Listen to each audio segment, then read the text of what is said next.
PrEP itu adalah menandai era baru pencegahan HIV.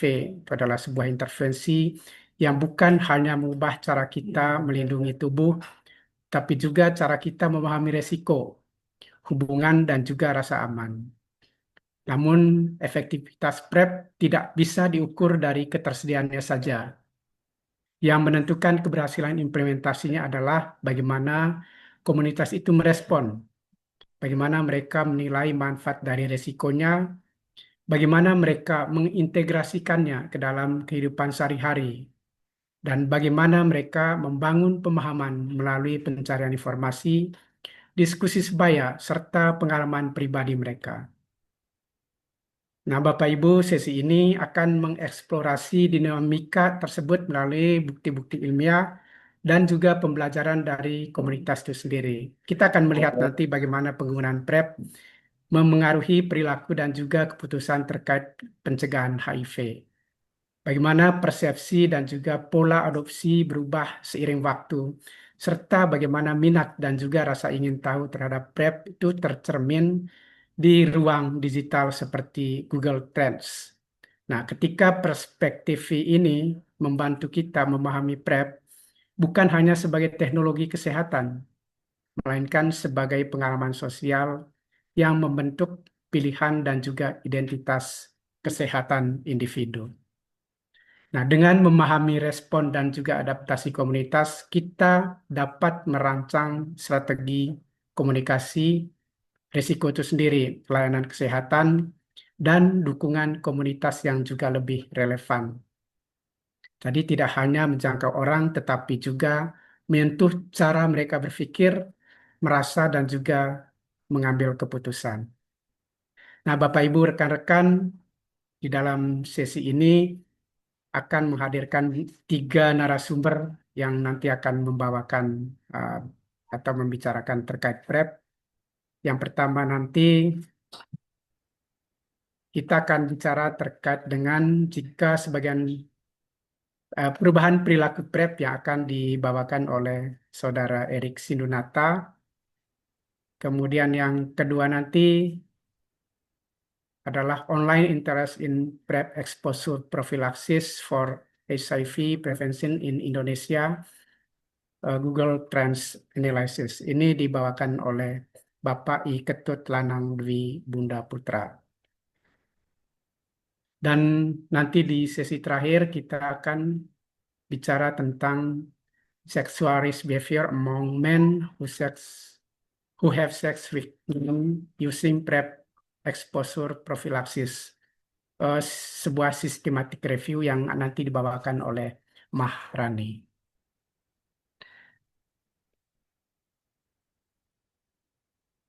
Oke, terima kasih Bang John dan PPH untuk kesempatan pada kalian ini. Selamat siang semuanya. Perkenalkan saya Erik dari PPH. Ya, pada kesempatan ini saya akan mempresentasikan soal hasil penelitian dari analisis kesiapan perubahan perilaku dalam penggunaan PrEP pada LSL dan transpuan di Jakarta. Nah, penelitian ini sendiri adalah penelitian yang bekerja sama dengan GWL dan dibiayai dari LPPM.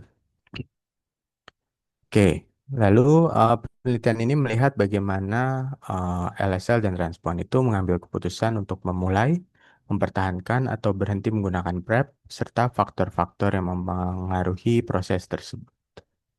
Next. Oke, jadi latar belakang dari penelitian ini sendiri itu adalah situasi PrEP di Indonesia, yaitu infeksi baru HIV yang masih tinggi, terutama di kelompok LSL, transpuan, WPS, dan penasun. Lalu, PrEP ini sebenarnya sudah tersedia sebagai strategi pencegahan yang sangat efektif, tapi ternyata masih tingkat inisiasinya itu dan untuk retensinya itu sangat rendah. Jadi masih dari 2.794 pengguna, hanya 14 orang yang bertahan selama 12 bulan. Lalu hambatannya bukan hanya pada individu yang tidak mau menerima PrEP, tetapi juga di layanan kesehatan sendiri itu dirasa proses administratifnya yang dirasa ribet dan panjang, dan lalu ada stigma tentang minum obatnya itu sendiri dirasa masih dianggap seperti ARV, lalu serta keterbatasan pengetahuan tentang PrEP itu sendiri. Next. Oke, jadi penelitian ini ada tiga tujuannya, yaitu mengetahui faktor pendukung dan penghambat dalam inisiasi dan retensi PrEP pada LSL dan transpuan. Dan yang kami lihat itu termasuk pengetahuan psikologis, sosial, dan struktural. Selain itu juga kami ingin menghasilkan rekomendasi strategis yang relevan untuk memperbaiki upaya inisiasi yang berkelanjutan dalam penggunaan PrEP di Indonesia. Next. Nah, untuk metodologisnya sendiri, kami melakukan pendekatan kualitatif dengan framework method. Di sini ada 12 informan yang kami wawancari mendalam, semuanya di Jakarta. Itu ada dari 12 informan itu, kami ada 6 kategori, termasuk yang baru tahu PrEP tapi menolak, lalu sudah tahu banyak soal PrEP atau sering mendengar soal PrEP tapi juga menolak. Lalu mau menggunakan PrEP tapi tidak eligible, terus yang sudah mengakses PrEP itu dibagi menjadi dua. Yang pernah akses PrEP, oke. Berhenti PrEP event driven dan berhenti PrEP harian. Selain itu juga ada satu lagi yang sedang menggunakan PrEP. Nah, di sini kami ada kesulitan untuk menemukan yang tidak eligible dan akhirnya hanya satu dari kelompok transpuan. Kelompok L. Oke, lalu selain itu penelitian ini ya data yang dikumpulkan melalui wawancara mendalam dan memahami perjalanan mereka secara detail. Jadi kami ingin melihat masing-masing kelompok ini bagaimana sih perjalanan untuk mencari tahunya tentang PrEP sampai dia mau mengakses. Untuk beberapa yang menolak berarti kami hanya mewawancara sampai mereka mencari informasi saja. Oke, next. Oke, di sini adalah kerangka teori yang kami gunakan yaitu TTM atau Trans Theoretical Model. Nah, di sini pembahasannya adalah tentang proses perubahan perilaku. Jadi di TTM ini kita memandang keputusan menggunakan PrEP sebagai perjalanan bertahap gitu ya. Mulai dari nggak merasa butuh, kemudian mulai mempertimbangkan, mencari informasi, memulai penggunaan, mempertahankan hingga beberapa ada yang berhenti. Nah, orang bisa bergerak naik atau turun gitu ya di antar tahapan ini. Jadi mungkin tidak eh, begitu masuk tahap berikutnya belum tentu bertahan di situ, bisa jadi balik lagi. Gitu. Nah, di dalam TTM ini ada proses yang disebut proses perubahan, yaitu mekanisme psikologis dan perilaku yang mendorong seseorang untuk bergerak dari satu tahap ke tahap berikutnya.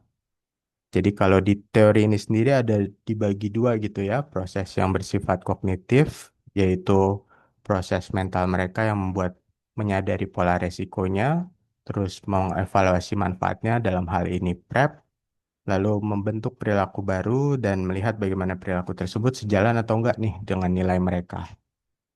Nah, itu biasanya dilakukan di tahap awal. Jadi, proses mentalnya dilakukan di tahap awal, mempertimbangkannya, mencari informasinya itu di tahap awal. Sedangkan di tahap berikutnya itu ada proses yang bersifat perilaku. Jadi, ada tindakan nyata gitu ya, dari dia mencari bantuan ke orang, lalu menciptakan lingkungan yang mendukung, lalu juga mulai mengakses. Nah, itu di tahap-tahap yang di bawahnya itu.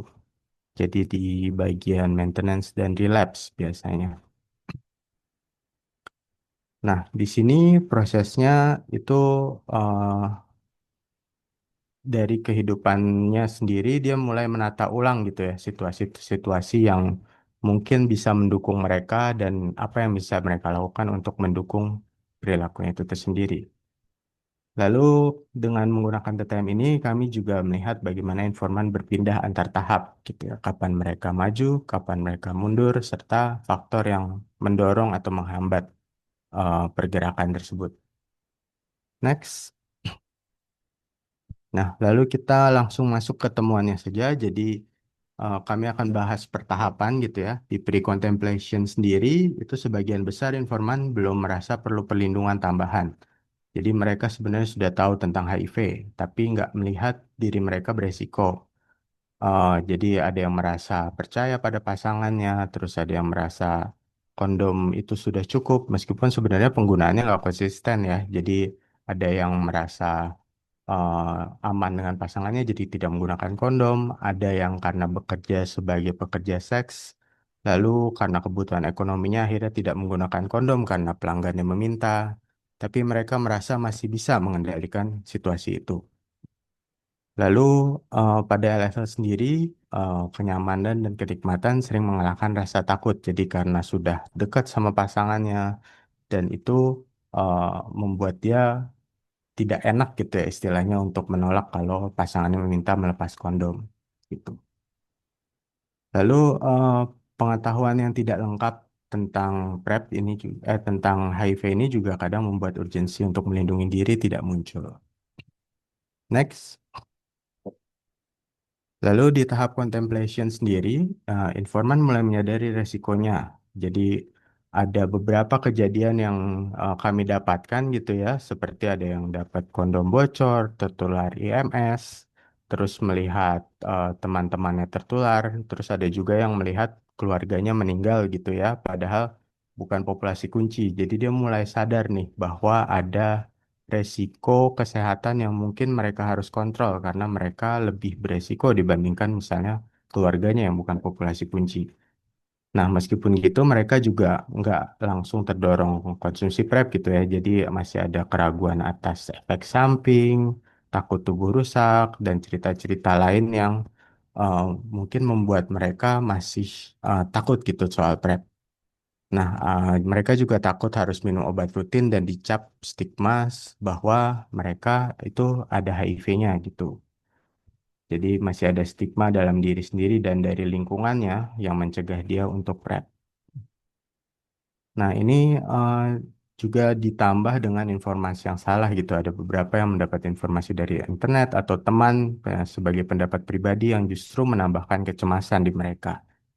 Nah, pada tahap ini dukungan dari PL, tenaga kesehatan itu berperan penting karena informasinya lebih bisa dipercaya. Selain itu juga yang tadi karena ada pendapat dari lingkungan sosial ini juga memperkuat eh, dorongan atau justru menghambat karena kalau yang didapatkan adalah stigma karena meminum obat itu justru itu menahan gitu ya mereka untuk akses PrEP. Lalu next. Nah, di preparation ini mereka sudah mulai cari informasi lebih lengkap. Nah, buat yang transpuan itu lebih banyak cari informasi tentang interaksi antara PrEP dengan hormon. Sedangkan LSL lebih banyak mencari informasi sendiri, jadi dari internet gitu ya. Nah, sebagian mulai merasakan kebutuhan untuk perlindungan ekstra, tetapi sebagian lain masih yakin bisa mengelola risiko tanpa PrEP. Nah, ini mirip sama tahapan sebelumnya, tapi makin diperkuat gitu ya. Kalau dukungan dari PL dan komunitas yang kasih informasi yang tepat, cari kasih informasi yang jujur gitu ya, itu akan makin mendukung mereka untuk akses PrEP. Sedangkan yang lingkungan yang menstigma tentang minum obat, lalu stigma tentang PrEP atau ketakutan membagi ketakutannya tentang efek samping dari PrEP itu justru proses ini tidak dilalui dengan cepat gitu ya, bahkan mungkin berhenti di sini tahapannya. Next. Oke, lalu di tahapan action ini berarti informan sudah berhasil mengakses layanan dan memulai PrEP. Umumnya mereka saat akses awal itu merasa lebih aman, lebih tenang, lebih percaya diri gitu ya. Nah, terus untuk LSL, mereka lebih memilih untuk penggunaan event-driven karena mereka tidak berhubungan seks setiap hari gitu ya. Sedangkan pada transpuan, terutama yang bekerja sebagai pekerja seks, itu PrEP ini memberi rasa aman dalam konteks pekerjaan dan hubungan. Nah, tapi masih ada hambatan yang dirasa mereka untuk cukup signifikan gitu ya di awal. Pertama itu antriannya panjang, lalu jam layanan terbatas, padahal mereka umumnya misalnya yang pekerja seks itu bekerjanya malam hari, atau pada LSL yang harus bekerja setiap hari karena pekerjaan formal itu juga menyulitkan untuk mengakses ini.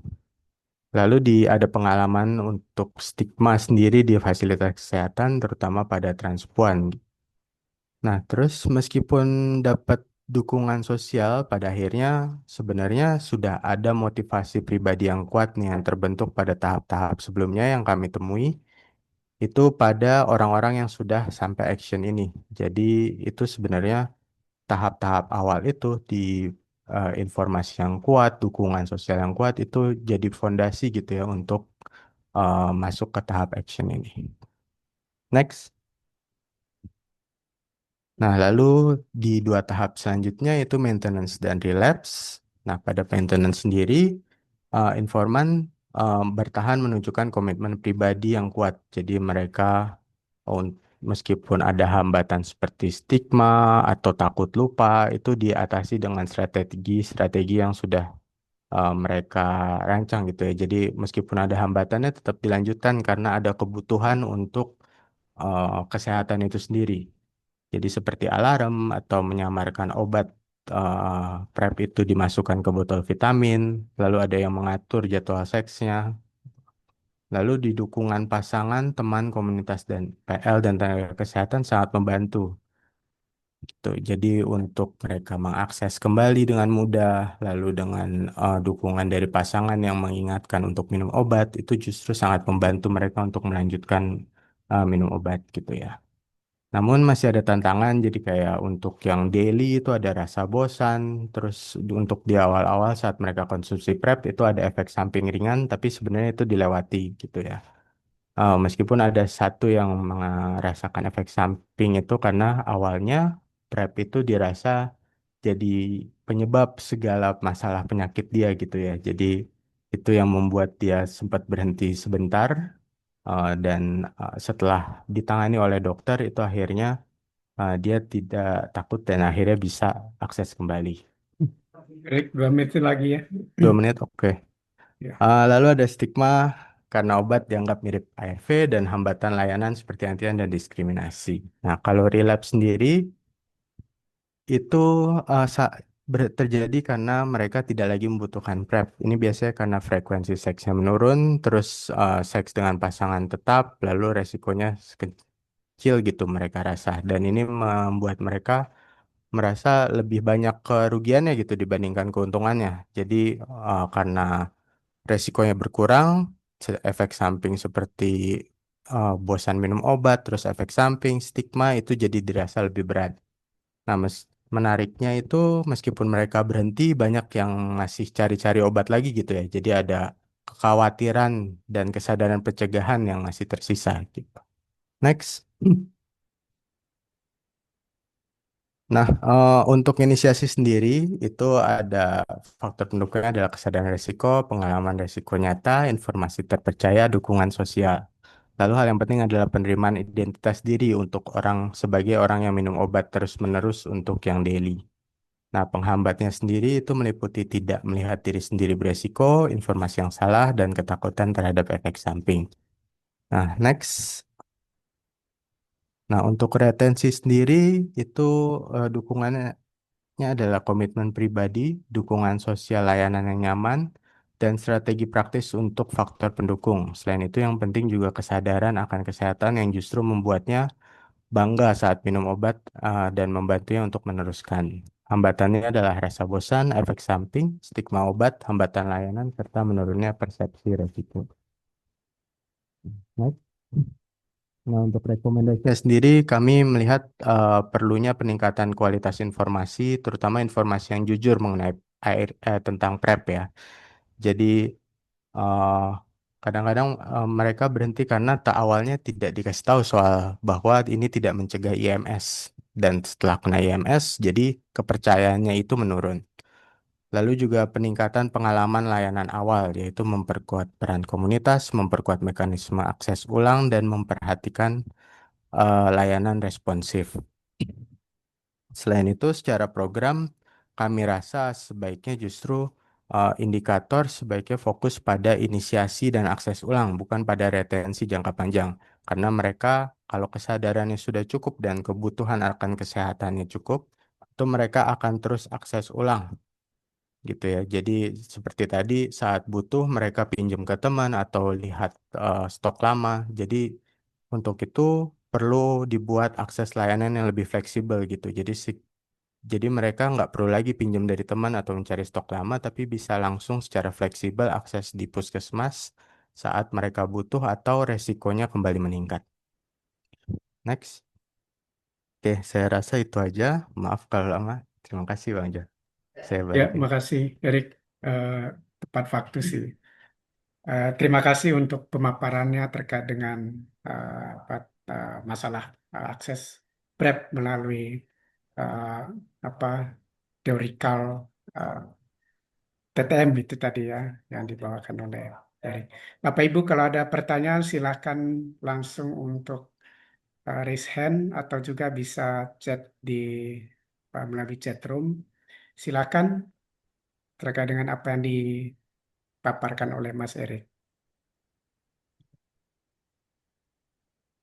Oh, ada satu di chat room, saya bacakan ya, Mas Erik. Eh, saya LSL, saya pasangan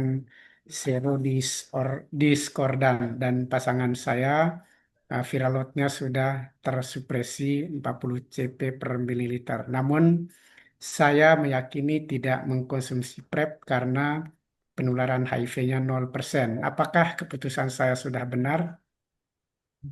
Silakan Mas Erik untuk menjawab dulu.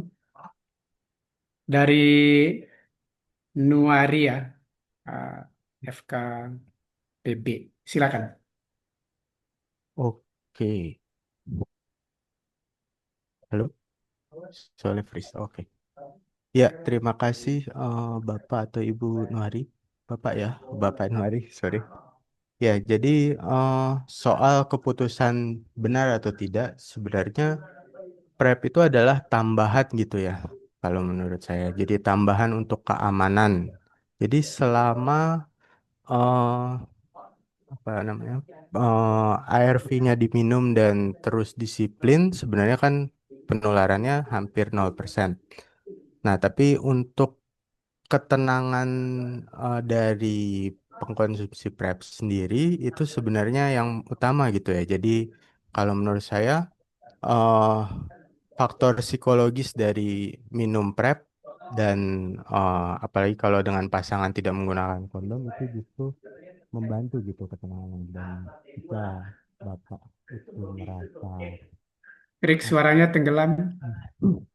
jadi kalau menurut saya misalnya Bapak ini masih mempertanyakan apa keputusannya benar atau enggak, menurut saya masih ada ambivalensi tentang kebutuhan PrEP di sini. Jadi misalnya membutuhkan PrEP untuk ketenangan selama berhubungan seksual, menurut saya tetap lebih baik diakses PrEP-nya.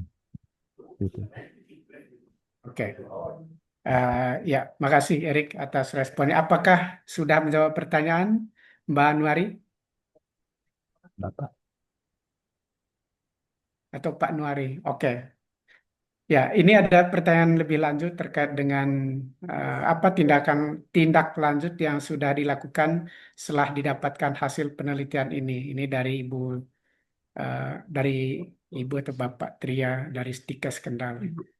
Ibu Ya, Tria, silakan Dek. ya, Ibu Tria, kebetulan penelitiannya baru selesai nih. Jadi untuk laporan akhirnya sendiri kami lagi sedang menyusun. Jadi belum ada sih rencana untuk tindak lanjut dari penelitian ini. Gitu. Mungkin kedepannya akan kami buatkan jurnal untuk publikasi, tapi untuk penelitian selanjutnya masih kami pikirkan lagi. Oke, ya makasih Erik. Itu ya Bu Tria ya untuk tindak lanjut. Kemudian ada juga yang mau bertanya langsung ini dari Pak Rian. Silakan Pak untuk membukakan mikrofonnya. Oke, oke, oke. Terima kasih Bang John. Terima kasih Bang Erik. Terima kasih atas kesempatannya gitu. Terima kasih juga atas informasi dari hasil penelitian yang Bang Erik sudah lakukan gitu. Dari hasil penelitian dari awal presentasinya tadi itu sempat aku memperhatikan apa sama? begitu mendetail gitu. Yang pertama adalah tadi saya melihat informan atau sumber informasi yang digunakan eh, ada 12 orang, di mana 5 LSL dan 6 transpuan. Tapi kalau dijumlahkan itu 11, Mas Erik. Ya, 7 Ada transpuan satu sebenarnya, Pak. Itu itu salah yang benar tulis. ya, berarti Ah, oke, berarti salah ketik ya Mas Erik, mungkin nanti hmm. boleh diperbaiki itu sebelum dipublikasikan. Nah, ketika menggunakan metode framework metode itu ada beberapa hal yang perlu kita perhatikan bahwa seperti subjektivitas penelitian yang sangat tinggi gitu. Kalau di Jakarta saja mungkin hasil temuannya itu akan berbeda dengan provinsi-provinsi lain gitu. Salah satu contoh adalah di Jakarta kalau dibandingkan dengan di Nusa Tenggara Barat, mungkin penelitian itu akan berbeda ya, Mas. Salah satu contoh adalah aku di Nusa Tenggara Barat. Aku adalah salah satu aktivis untuk teman-teman komunitas dari tahun 2012 gitu. Tetapi saat ini aku sudah mengkonsumsi PrEP itu sudah 1 tahun. Karena apa? Karena aku berpikir bahwa karena kita adalah orang-orang yang aktif seks di saat ini gitu. Jadi aku berpikir bahwa penggunaan PrEP itu sangat efektif gitu. Karena kalau dulu oke kita cuma menggunakan kondom gitu, tapi karena adanya program PrEP dan itu pun gratis, kenapa tidak kita mengakses layanan PrEP tersebut gitu. Itu menjadi pemikiran saya gitu. Tetapi ada beberapa komunitas atau teman-teman populasi kunci itu yang berpikir bahwa ketika mengkonsumsi si PrEP setiap hari, misalkan teman-teman itu aktif seks, kadang-kadang ada rasa bosan tersendiri gitu. Sama juga sih sebenarnya aku melihat dengan teman-teman yang mengkonsumsi ARV gitu, ada rasa jenuhnya karena mereka kan harus mengkonsumsi setiap hari gitu. Nah, hal-hal seperti itu yang kadang menjadi perhatian kita orang-orang yang bekerja di isu ini gitu. Kita banyak menemukan keluhan daripada teman-teman gitu. Bahkan mereka yang sudah aktif mengkonsumsi PrEP itu kadang-kadang berhenti, kemudian nanti konsumsi lagi gitu. Seperti itu terus gitu.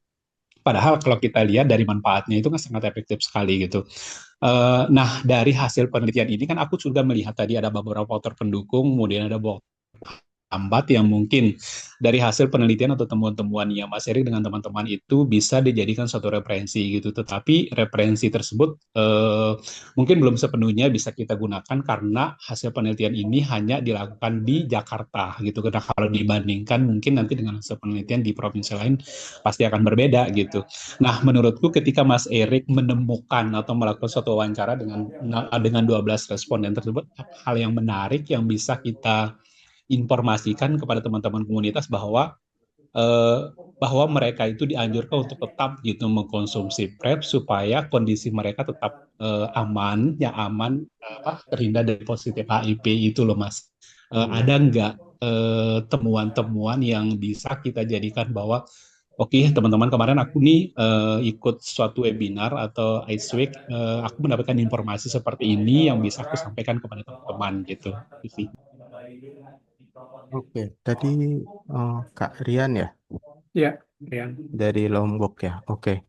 Kalau dibilang sebenarnya nggak bisa dipakai sama sekali gitu antara penelitian ini di Jakarta dengan di NTT itu sebenarnya nggak juga ya. Jadi mungkin kalau dari cerita kalian sendiri bisa didapat bahwa ada yang sama bosan gitu ya, terus yang tidak mau konsumsi lagi karena rasa bosan itu karena dinilai ARV.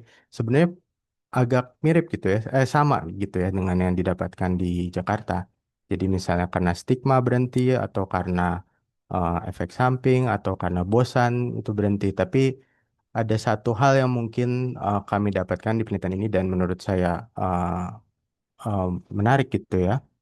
Jadi uh, menurut yang kami dapat di penelitian ini, PrEP itu sebenarnya nggak harus gitu ya dikonsumsi setiap hari atau uh, nggak harus ditekankan tentang retensinya yang terus-menerus gitu kayak ARV. Karena itu adalah kebutuhan tambahan dari teman-teman sendiri untuk merasa aman gitu. Tapi yang dibutuhkan itu adalah justru eh, pemikiran bahwa saya harus peduli pada kesehatan kami dan keamanan kita sendiri gitu. Ya, jadi mungkin kalau contohnya ya di penelitian saat mereka itu butuh pada rasa aman atau kesehatan itu sendiri, mereka akhirnya malah minjem ke temennya. atau mencari stok obat lama mereka. Jadi sebenarnya kebutuhan tentang PrEP untuk konsumsi PrEP itu sendiri tetap ada gitu ya di teman-teman yang sudah ada kesadaran kesehatan dan sudah pernah konsumsi PrEP. Justru peningkatan pada pengetahuan, kepercayaan pada PrEP dan kebutuhan akan eh, perlindungan kesehatan itu yang perlu ditingkatkan. Jadinya meskipun misalnya mereka nggak konsumsi PrEP setiap hari seperti sebelumnya, tapi saat resiko kesehatannya kembali meningkat, misalnya pasangannya kembali bertambah, ada yang kembali install dating apps gitu ya, mereka kembali cari PrEP. Itu justru yang penting. Itu sih Mas, kalau yang kami dapatkan. Kira-kira cukup menjawab?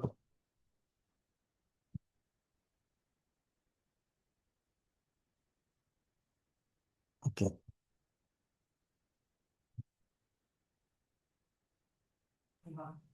Oke, jadi eh, pertanyaan tadi itu sudah terjawab sama Erik ya Mas ya. Oke, ada lagi teman-teman yang mau bertanya? Silakan Ada di chat Bang Jo. di chat. Oke, ini ada pertanyaan dari Mbak Nara. Terima kasih sudah berbagi temuannya tadi, Mas Erik. Tadi banyak ditemukan pendukung dan juga penghambat penggunaan PrEP lebih ke aspek emosional dan juga relasional. Nah, kira-kira gimana layanan kesehatan dapat lebih sensitif terhadap konteks emosional dan juga relasional penggunaan PrEP, bukan hanya berpusat pada aspek klinisnya. Kira-kira itu pertanyaan, mohon untuk dijawab. Silakan. Oke, Oke. terima kasih Mbak Nara. Jadi, kalau dari penelitian kami sendiri justru layanan di mana teman-teman yang bertahan dan mengakses sampai berhenti gitu ya, itu justru yang dukungan emosionalnya itu ada gitu ya. Jadi mereka menganalisis gimana perilaku beresikonya mereka, lalu jadi teman ngobrol, bahkan ada dokter yang apa ya selalu didatangi atau bahkan jadi teman WA-nya gitu ya untuk menanyakan eh, tentang PrEP ini sendiri gitu. Jadi eh, sebenarnya sudah ada gitu ya layanan kesehatan yang justru memperhatikan konteks emosional mereka. Tapi dukungan sosial dan dukungan emosional sendiri sebenarnya lebih banyak didapatkan dari teman-teman komunitas dan PL gitu dibandingkan dengan dokter. Dokter mungkin bisa memberikan informasi ini, tapi kepercayaan pada PL, terus kepercayaan stigma dan diskriminasi dari komunitasnya sendiri tentang PrEP itu justru yang juga mempengaruhi ini gitu. Jadi mungkin eh, untuk aspek eh, emosional sendiri mungkin lebih baik untuk didapatkan dari atau diberikan dari pendidikan oleh PL. Jadi PL-nya yang dilatih untuk apa ya, memperkuat kedekatan dan memberikan informasi yang sesuai tentang PrEP dibandingkan dari tenaga kesehatan gitu. Meskipun begitu juga kami tetap menemukan gitu ya beberapa tenaga kesehatan yang sudah bisa memberikan itu. Mungkin itu yang perlu diidentifikasi juga oleh LSM, mana layanan yang sudah bisa memberikan konseling atau dukungan emosional untuk akses PrEP. Oke, Mbak Nara gimana? Apakah sudah terjawab? Oke. Baik, Bapak Ibu ada yang ingin eh, menanyakan lagi? Kalau tidak ada, saya ingin menanyakan satu hal ini juga. Jika sebagian besar peserta mulai mempertimbangkan PrEP setelah pengalaman eh, resiko langsung gitu, misalnya tidak hanya melalui edukasi atau promosi gitu ya, apakah ini juga menunjukkan bahwa strategi komunikasi risiko kita itu tidak efektif? Terus apa sih yang bisa dilakukan untuk membuat inisiasi PrEP itu menjadi apa, lebih awal gitu ya, jadi tidak menunda-nunda. Silakan, Dri. Sorry, pertanyaannya boleh diulang? Kurang Ya, nangkap. Jadi eh, pertanyaannya apakah apa yang bisa dilakukan untuk membuat inisiasi PrEP ini menjadi lebih cepat gitu ya.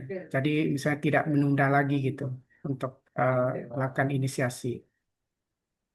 Hmm, kalau untuk inisiasi ya, saya rasa justru untuk PrEP yang dibutuhkan bukan inisiasi cepat ya seperti ARV karena ini bukan kebutuhan utama untuk untuk apa namanya yang mengancam nyawa gitu ya. Justru yang diperlukan adalah dukungan informasi yang bagus, dukungan emosional dan psikologis yang established gitu ya, yang menjadi fondasi untuk mereka konsumsi PrEP dalam jangka waktu yang sesuai kebutuhan resiko perilaku seks mereka gitu ya. Karena kalau dari wawancara itu ada beberapa yang didorong untuk PrEP dan akhirnya justru eh, yang tadi menyalahkan PrEP sebagai resiko kesehatan mereka semua. Jadi dia waktu itu ada biduran di kulitnya dan itu dianggap resiko dari PrEP gitu ya, efek samping dari PrEP. Itu karena dia didorong sama PL-nya untuk akses aja deh. Nanti minum nggak diminum terserah. Nah dia coba minum terus ada sakit lainnya gitu dan itu yang disalahin PrEP. Nah justru bukan harus cepat-cepat tapi justru harus diperkuat gitu ya. Informasi dan pemahaman PrEP yang tepat lalu dukungan dari lingkungannya yang tepat untuk dia akhirnya justru akses PrEP yang justru lebih bertahan lama atau justru sesuai dengan kebutuhan perilaku seks mereka gitu. Oke, ya Erik, makasih untuk responnya. Ini satu lagi nih ya, yang terakhir ini. Ini dari Bapak Alamudi. Pertanyaannya adalah bagaimanakah impact pendekatan agama dan kultural terhadap penelitian ini? Eh, Pak Alamudi, mungkin lebih spesifik lagi pertanyaannya Pak, silakan. Kalau Iya, misalnya, terima ya kasih silakan. Pak Moderator. Ya, ini kan penelitiannya cukup menarik karena bagaimanapun HIV ini kan merupakan penyakit ada disease yang apa kasusnya terus meningkat. Nah, penelitiannya Mas Hering ini kan cukup bagus profilaksis. Namun kan saya sih ingin tahu bagaimana sebenarnya pendampingan atau pendekatan secara religi dan juga kultural atau budaya. Karena kan penderita HIV yang melakukan profilaksis atau yang akan menjadi HIV ini kan etniknya kan macam-macam kan gitu kan. Ada Jawa, ada Sumatera, Kalimantan dan lain-lain. Nah, bagaimana kan sebenarnya pendekatan-pendekatan itu bisa didampingkan dengan penelitian yang dilakukan oleh Mas Erik ini, gitu. Oke, Oke. jadi lebih kepada bagaimana pendekatan secara spiritual dan juga budaya di dalam apa, mungkin lebih ke untuk bagaimana melakukan inisiasi PrEP ini ya gitu ya. Ya, benar, Penggabungan benar, dari benar. Ah, pendekatan agama kan dan juga kan yang budaya. ini kan psikologi udah, sosial kan udah. Kalau didampingkan dengan impactnya dengan religius, spiritual dan budaya, bagaimana nanti ininya? Prediksinya itu bagaimana? Prediksi ya. Oke. Mungkin ya kalau soal religi sama agama itu religius sama kultural itu sebenarnya kami tidak melihat ke arah situ karena di TTM sendiri adalah proses kognitif dan perilaku bagaimana mereka itu. Dan kebetulan dari yang kami wawancara itu PL-nya nggak ada yang melakukan pendekatan melalui agama dan kultural gitu ya. Jadi kami nggak dapat data soal itu. Nah, kalau dibilang prediksinya gimana, penelitian nggak bisa diprediksi gitu ya Pak. Mungkin kalau memang ingin melihat tentang hal ini, kita harus ada penelitian lanjutan gitu ya. Apakah ada gitu PL yang melakukan pendekatan agama dan pendekatan agama seperti apa yang cocok. Nah, kalau kultural sendiri, karena penelitiannya monokultur kali ya Pak, di Jakarta gitu, kami juga nggak dapat gitu informasi soal itu. Jadi mungkin kalau kita bisa bandingin pendekatan antara di Jakarta atau di daerah lain, bisa jadi ada perbedaan di situ. Tapi untuk sampai saat ini karena masih terbatas di Jakarta, mungkin soal kultural ini juga masih miss gitu ya di penelitian ini. Mungkin seperti itu Bang Jan. Ya, itu Pak Bapak tadi yang Ya, Alman. terima kasih Mas Erik. Ya, Sukses selalu ini, harus dilanjutkan terus ya. ini. Ya, makasih Baik Pak. Pak, makasih. Ya, terima kasih untuk Mas Erik yang sudah membawakan sesi pertama ini. Kita lanjut ke sesi berikutnya, Bapak Ibu. Oke, terima Eh, kasih. ya, terkait dengan sexual risk behavior among sorry, ini yang nanti yang ketiga, yang terakhir. Yang kedua nanti terkait dengan online interest in PrEP exposure prophylaxis for HIV prevention in Indonesia. Eh, sebuah analisis melalui Google Trends gitu ya. Nanti sesi ini akan dibawakan oleh Bapak I Ketut Lanang Dwi Bunda Putra. Eh, Beliau sudah hadir di sini. Kepada Bapak Iketut, saya persilahkan untuk mempresentasikan. Mungkin perkenalan diri dulu di awal ya Pak, silakan.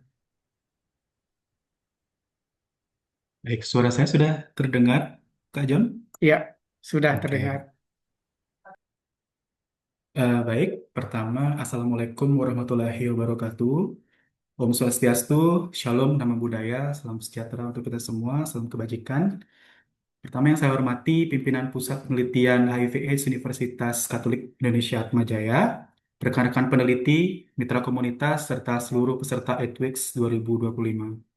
Perkenalkan, saya Ketut Lanang di Bunda Putra. Pada kesempatan ini akan mewakili Yayasan Bali Peduli untuk menyampaikan hasil riset kami yang berjudul Online Interest in PrEP for HIV Prevention in Indonesia, a Google Trend Analysis.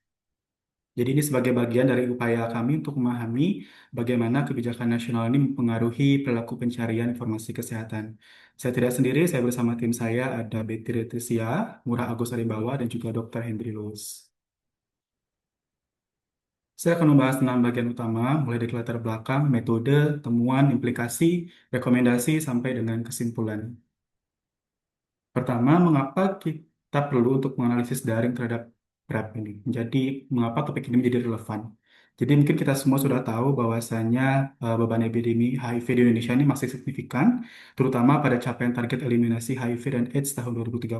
Nah, bahkan pada pertengahan 2025, Indonesia tercatat sebagai peringkat ke-14 dunia untuk jumlah ODIF dan peringkat ke-9 untuk angka infeksi baru HIV. Nah, menurut data unit sendiri, hingga akhir tahun 2024, diperkirakan hanya 41 ODIF yang tahu statusnya, itu menjalani terapi ARV. Dan hanya 38%-nya yang berhasil mencapai supresi viral load. Tentu gap ini akan menandakan adanya hambatan signifikan dalam inisiasi serta retensi terhadap pengobatan ARV. Nah, tentu penularan HIV masih terus terjadi, terutama pada kelompok usia produktif dari 20 sampai 49 tahun, bahkan sekitar 76% kematian itu terjadi pada kelompok usia ini. Nah, dengan begitu, upaya memperkuat pencegahan penularan sangatlah penting, salah satunya melalui inovasi PrEP. Nah, PrEP ini sudah masuk dalam strategi pengendalian HIV/AIDS secara nasional di Indonesia sebagai salah satu upaya preventif yang berbasis bukti dan terbukti efektif dalam mencegah infeksi baru HIV. Nah, perluasan informasi PrEP ke masyarakat tentu akan menjadi hal yang paling krusial untuk agar program dapat diterima dan juga dijalankan dengan baik di masyarakat. Nah, kita tahu masyarakat Indonesia saat ini itu sangat mengandalkan internet dan juga media sosial sebagai sumber informasi kesehatan utama. Nah, tren ini tentu membuka peluang untuk kami memantau minat dan juga kebutuhan informasi publik secara real time, sehingga kita dapat melihat bagaimana kebijakan termasuk perilisan juknis PrEP itu dapat mempengaruhi perilaku pencarian informasi di masyarakat. Penelitian ini bertujuan untuk menganalisis minat daring terhadap PrEP di Indonesia dengan menggunakan data dari Google Trends, khususnya sebelum dan juga sesudah diterbitkannya Juknis Nasional PrEP pertama pada Desember 2021. Studi ini menggunakan Google Trends untuk memperoleh data Search Volume Index atau SVI dari 31 istilah pencarian yang terkait dengan PrEP, HIV, serta pencegahannya. Nah, analisis ini dilakukan secara deskriptif dengan pendekatan time series juga dan tematik, diikuti dengan uji Mann-Whitney untuk menilai perbedaan nilai SVI sebelum dan sesudah penerbitan pedoman tersebut. Nah, terkait dengan Google Trends ini secara otomatis akan menghasilkan nilai SVI yang merefleksikan perubahan minat publik sepanjang waktu. Nah, SVI ini berada pada rentang 0 sampai dengan 100 yang menunjukkan proporsi relatif suatu kata kunci dicari dibandingkan dengan total pencarian Google pada periode yang sama dengan nilai 100 sebagai puncak dari pencariannya. Nah, nilai 0 itu bukan berarti tidak ada pencarian, namun bisa menunjukkan volume pencarian yang sangat-sangat rendah. Kemudian untuk SVI ini otomatis akan dinormalisasi agar tren pencarian dapat dibandingkan secara seimbang antar wilayah maupun antar periode tanpa bias dari lokasi dengan volume pencarian yang besar. Nah, kami mencoba menelusuri sebanyak 31 kata kunci terkait dengan PrEP maupun HIV dengan pencegahannya dan ditemukan data hanya pada 10 kata kunci. Nah, berikut temuannya. Jadi, untuk gambar pertama, ini terlihat sebelum juknis dirilis, istilah PrEP itu mendominasi pencarian dengan stabil dan meningkat secara bertahap. Sementara istilah lain seperti PrEP adalah obat PrEP, PrEP HIV itu hampir tidak muncul. Namun, pasca rilis juknis itu terjadi peningkatan tajam dan juga fluktuatif pada berbagai istilah yang menandakan perluasan eksplorasi publik terhadap istilah PrEP melalui beragam kata kunci. Kemudian kalau kita lihat pada gambar kedua, itu meskipun istilah HIV dan AIDS itu tetap mendominasi dengan volume cenderung stabil sebelum dan sesudah perilisan juknis PrEP, istilah lainnya seperti pencegahan HIV dan obat anti HIV itu menunjukkan yang fluktuasi yang tinggi juga, namun tidak mengalami peningkatan yang konsisten setelah perilisan juknis ini. Kemudian ada istilah obat aman HIV itu bahkan muncul hanya sporadis saja dan tidak berkelanjutan. Kalau kita lihat secara geografis, ini minat pencarian terkait PrEP ini tersebar tidak merata di seluruh Indonesia, dengan konsentrasi tertinggi di beberapa provinsi tertentu. Kalau kita lihat satu persatu pada obat PrEP, kita lihat terkonsentrasi hanya di Bali, kemudian Jawa Barat, Banten, sebagian wilayah Sumatera, kemudian ada Nusa Tenggara Barat juga. Untuk PrEP adalah itu kebanyakan di Bali, Jawa, sebagian wilayah Sulawesi, dan juga Sumatera. Untuk PrEP HIV itu terkonsentrasi kita lihat di Bali dan juga di Jogja. Kemudian untuk istilah PrEP Indonesia hanya terkonsentrasi juga di Bali dan Jogja, dan istilah terkait PrEP itu memang cukup luas, namun tetap terkonsentrasi tinggi pada daerah Bali. Di Bali sangat merah sekali, dan juga di beberapa wilayah Kalimantan, Banten, Jogja. Bali ini muncul secara konsisten sebagai wilayah dengan intensitas pencarian tinggi untuk hampir semua istilah yang menandakan tingginya rasa ingin tahu atau mungkin kesadaran masyarakat yang memang tinggal di Bali terhadap isu ini. Nah, selain Bali, daerah lain juga menunjukkan nilai SVI yang tinggi untuk istilah tertentu mencakup ya kayak Jawa Barat, DKI Jakarta, berwilayah Jawa, Sumatera, Kalimantan, Sulawesi, meskipun distribusinya bervariasi tergantung dengan istilah pencarian. Nah, sebaliknya, mohon maaf, sebaliknya, sebagian besar wilayah Indonesia bagian timur dan tengah itu, seperti beberapa daerah di Sulawesi, Maluku, Papua, itu menunjukkan tingkat pencarian yang rendah atau tidak terdeteksi terhadap istilah pencarian terkait PrEP yang mengindikasikan adanya kesenjangan dalam akses ataupun exposure terhadap informasi terkait PrEP ini. Nah, secara keseluruhan, hasil analisis pada tabel berikut ini menunjukkan bahwa perilisan juknis National PrEP kemungkinan besar berdampak pada peningkatan minat pencarian online. Hal ini ditunjukkan oleh lonjakan yang signifikan secara statistik pada SVI untuk istilah seperti PrEP. PrEP adalah obat HIV, PrEP HIV, dan istilah umum lainnya seperti obat anti HIV dan HIV itu sendiri dengan nilai p-value kurang dari 0,001. Sementara itu, untuk istilah lain yang tidak menunjukkan perubahan seperti PrEP Indonesia dan obat aman HIV, ini menandakan bahwasanya istilah ini mungkin belum populer atau belum dijadikan kata kunci umum di masyarakat. Nah, temuan ini justru mendukung hipotesis bahwasanya kebijakan nasional itu dapat mempengaruhi perilaku pencarian informasi secara daring, sehingga penting dilakukan kampanye yang informatif berbasis internet dalam implementasi PrEP.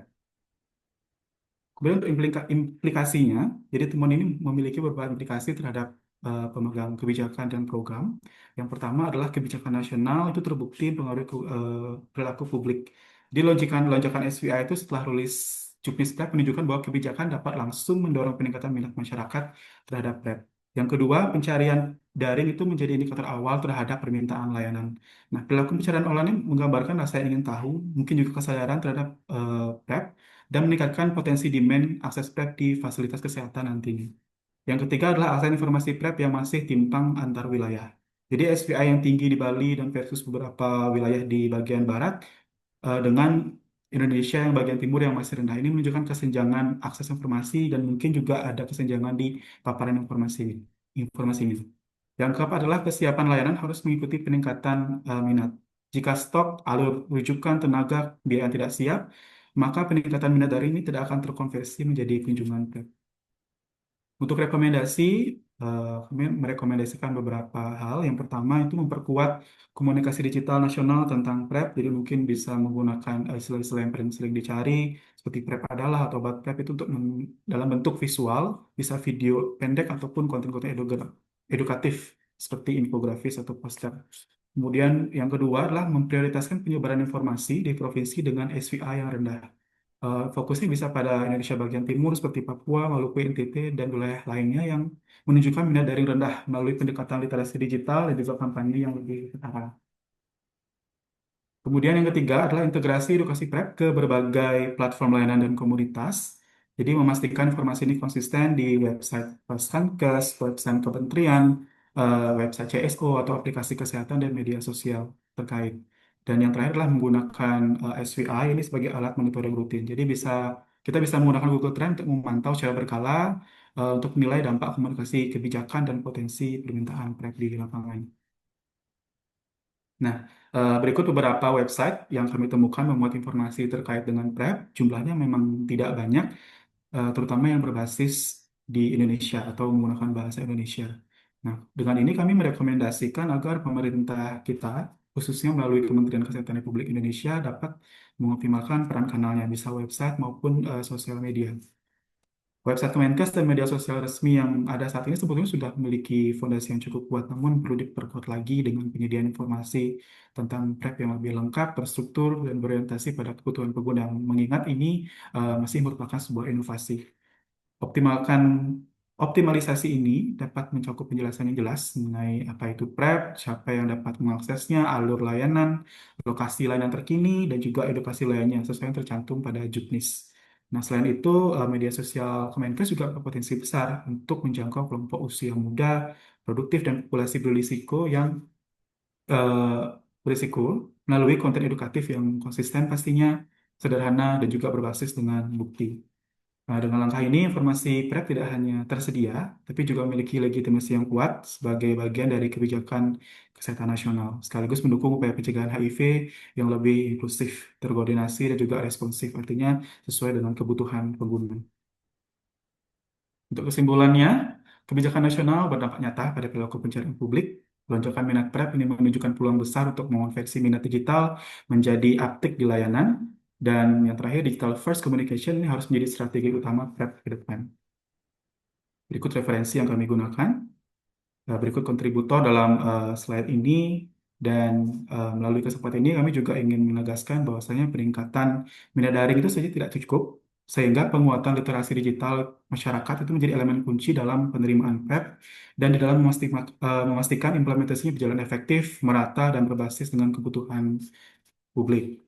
Demikian presentasi yang dapat kami sampaikan. Kami percaya bahwa memahami perilaku pencarian daring di masyarakat itu merupakan langkah strategis untuk memperkuat kebijakan, layanan, dan edukasi publik.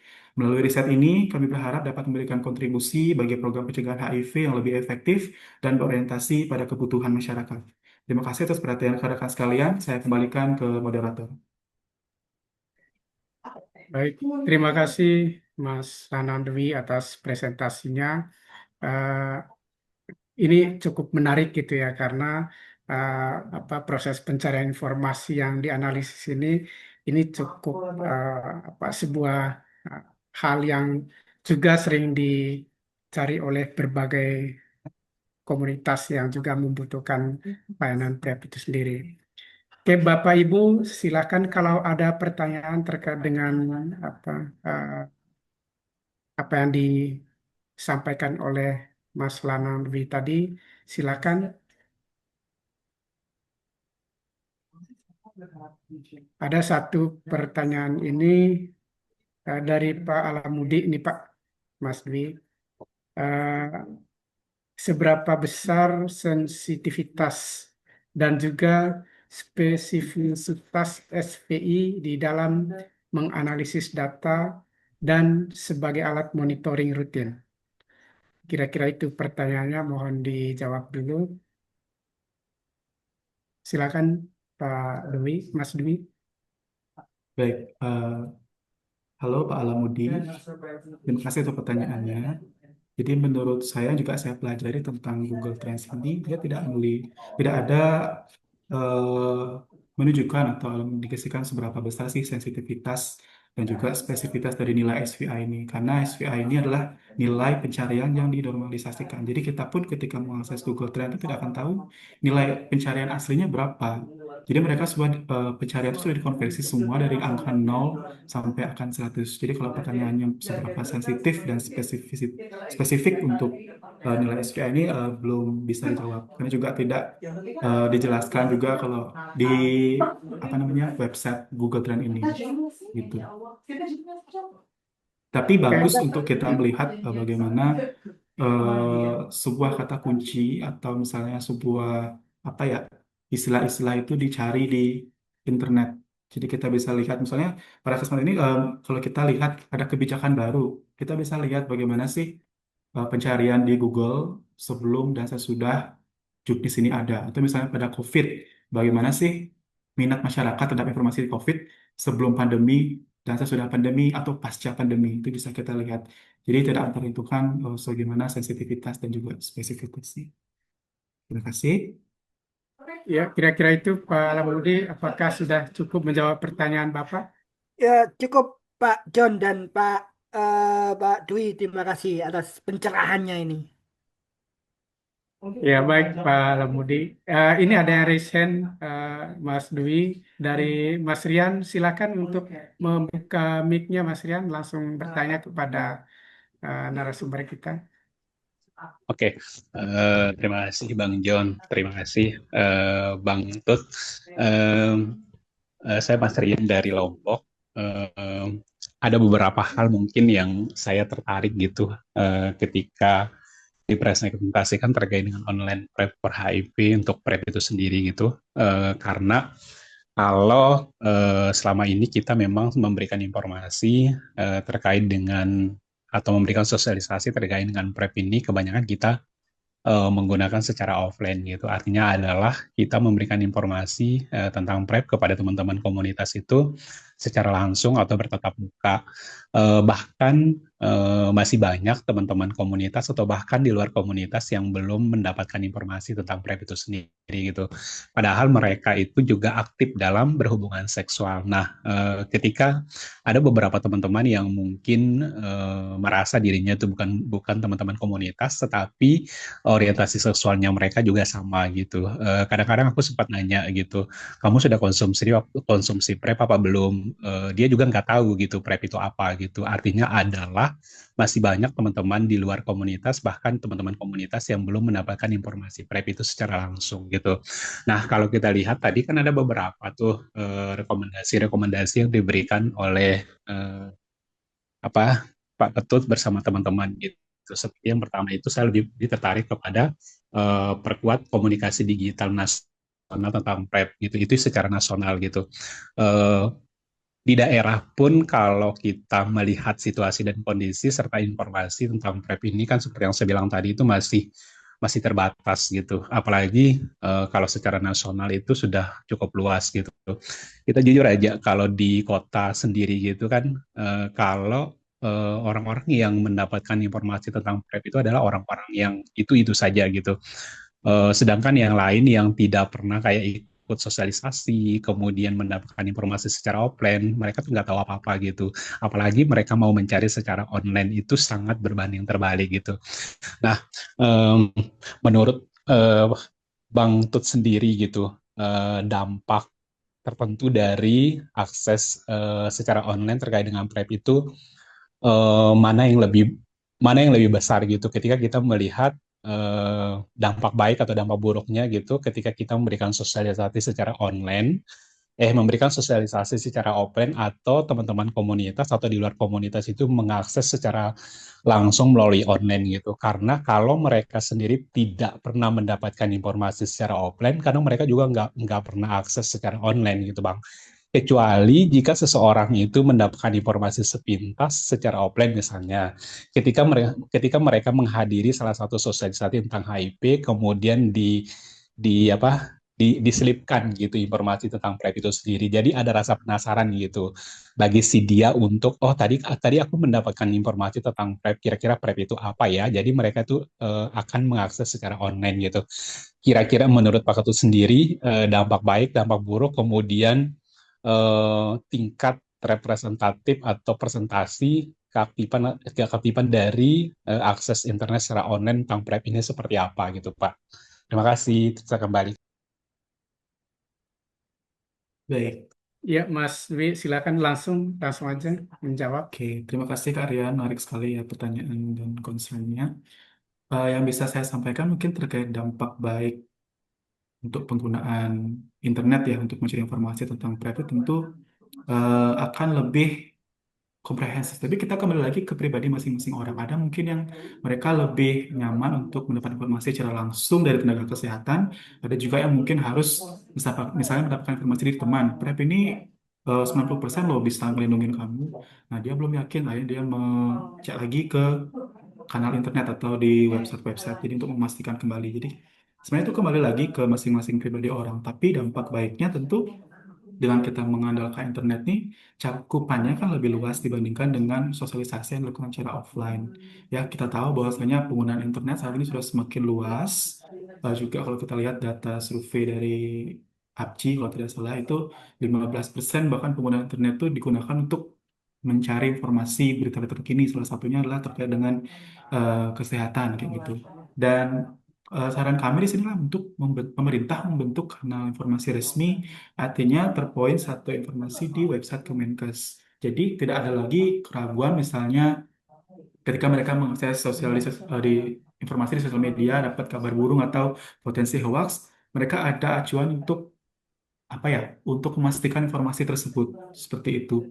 Itu. Jadi kolaborasi antara sosialisasi offline dan online ini sangat memang harus diperlukan. Jadi tidak hanya offline saja, dengan online itu cakupan saya yakin akan lebih luas juga, terutama untuk mereka yang mungkin berprofesi sebagai akademisi, tenaga kesehatan. Jadi untuk memvalidasi informasi yang mereka temukan dan bisa disebarluaskan juga ke masyarakat pengguna. Saya yakin juga pengguna Prep saat ini itu eh, banyak yang mereka punya pengetahuan yang baik, literasi digital yang baik ya. Meskipun saya belum ketemu datanya gitu. Jadi dengan mereka memulai prep pun artinya mereka sudah punya kesadaran yang bagus, sudah punya pengetahuan yang bagus. Didapat dari mana? Bisa dari tenaga kesehatan, bisa juga dari internet atau sosial media seperti itu Kak. Mungkin itu semoga bisa menjawab. Oke. Bagaimana Pak Rian, Mas Rian? Oke, Ya, Bang dia John, sudah. terima kasih informasinya, Bang Master. Ya, baik, makasih. Ini ada satu lagi pertanyaan dari peserta. Eh, karena informasi yang dianalisis itu mungkin kebanyakan dari website gitu ya, Mas Dwi, sehingga itu juga bisa dianalisis melalui Google Trends itu. Tapi ada juga misalnya informasi yang juga mereka dapat dari sosial media atau dari live TikTok misalnya. Ini apakah misalnya informasi-informasi itu juga bisa dianalisis, bukan dianalisis, bisa di-track melalui pencarian informasi di Google. Terima kasih. Baik, terima Ini kasih. eh, dari Bapak Nuari tadi ya. Ya, terima kasih Kak Nuari. Bagaimana edukasi terkait informasi HIV, ngobrol dan sharing di live TikTok. Jadi Google Trend ini terbatas pada pencarian di Google. Jadi bukan di sosial media, entah TikTok, Twitter, sosial media lainnya.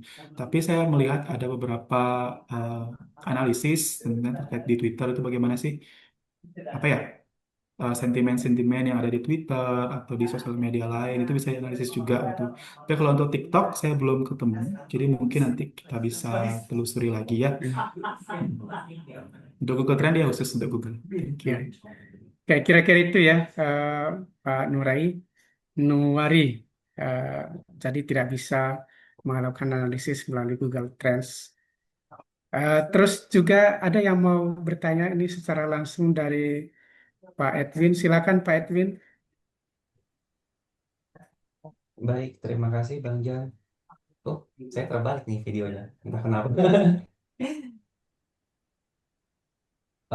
Terima kasih Pak Dwi untuk presentasinya yang menarik. Saya penasaran dengan satu hal. Eh, saya berpikir bahwa menyebarkan informasi terkait PrEP itu penting untuk membangun awareness, tapi juga yang sama pentingnya informasi yang mereka dapatkan itu juga tepat gitu ya. Apakah ada indikator yang bisa digunakan gitu ya untuk apalagi tadi terkait dengan sebagai alat monitoring rutin, eh, ya indikator yang dapat digunakan untuk kemudian melihat informasi yang didapat ataupun diterima itu memang sudah benar atau belum gitu, baik di melalui Google Trend ataupun dengan yang lainnya gitu ya, dan atau ada indikator digital yang bisa digunakan gitu Pak, yang mungkin common untuk digunakan tetapi saya sendiri belum tahu gitu. Terima kasih, itu saja. Baik, Ya, silakan. terima kasih Kak Edwin. Menarik sekali pertanyaannya. Jadi, hmm, untuk Google Trend sendiri itu hanya bisa melihat bagaimana sih pola pencarian dari suatu kata kunci ya di Google khususnya. Tadi pertanyaannya, mungkin boleh bisa diulang Pak Edwin pertanyaannya. Oh ya, terkait dengan indikator, Ya, ini karena kata. kan tadi berangkat dari Mm-mm. kebutuhan juga untuk Ya, kemudian memberikan informasi yang tepat gitu ya. Saya jadi oke. penasaran apakah ada indikator yang bisa biasa atau bisa digunakan gitu ya untuk melihat itu, apalagi rekomendasi terkait sebagai monitoring rutin gitu, Pak. Terima kasih. Oke. Sesuai dengan rekomendasi yang kami berikan untuk pemerintah melalui Kemenkes, jadi tentu informasi yang harus disebarluaskan itu harus sesuai dengan juknis. Jadi mencakup apa itu PrEP, tujuan, sasarannya, kemudian layanan PrEP ini paling penting. Jadi layanan PrEP yang tersedia di wilayah Indonesia ini di mana aja sih gitu. Kemudian juga edukasi-edukasi tentang PrEP, jadi seberapa PrEP efektif, kemudian bisa diintegrasikan juga dengan HIV sendiri atau juga IMS gitu karena mereka kan saling berkaitan gitu. Jadi indikatornya adalah kesesuaian dengan juknis itu. Kalaupun nanti ada fasilitas kesehatan yang ingin atau bukan hanya fasilitas kesehatan ya, mungkin ada organisasi gitu yang ingin membuat media atau konten edukasi tentang PrEP ya harus disesuaikan lagi dengan sumber dari website Kemenkes dan juga tentu juknis yang ada. Tentu juknis ini kan kalau sampai saat ini sudah 2 kali diperbarui, pertama 2021, yang kedua di 2023. Nah, tentu indikatornya juga adalah mengikuti juknis yang sudah terupdate gitu. Jadi cuma mengikuti juknis yang lama, sementara juknis yang baru sudah ada seperti itu.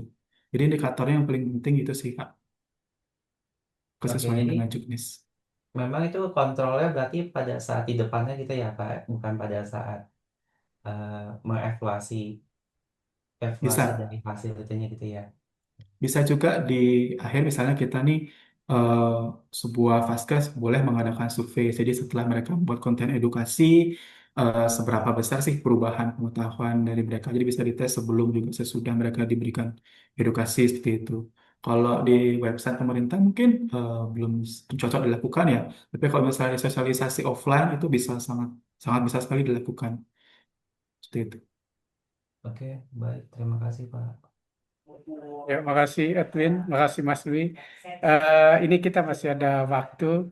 Ini ada pertanyaan dari peserta ini Mas Dwi, dari Bu Tria. Ya. Bagaimana menilai etika dan tantangan kerahasiaan data dalam pelaksanaan SPI? Sementara di antara seperti tantangan kerahasiaan data atau risiko kebocoran data digital itu juga banyak fasilitas kesehatan masih menggunakan sistem TI yang lemah gitu ya, IT mungkin IT yang lemah.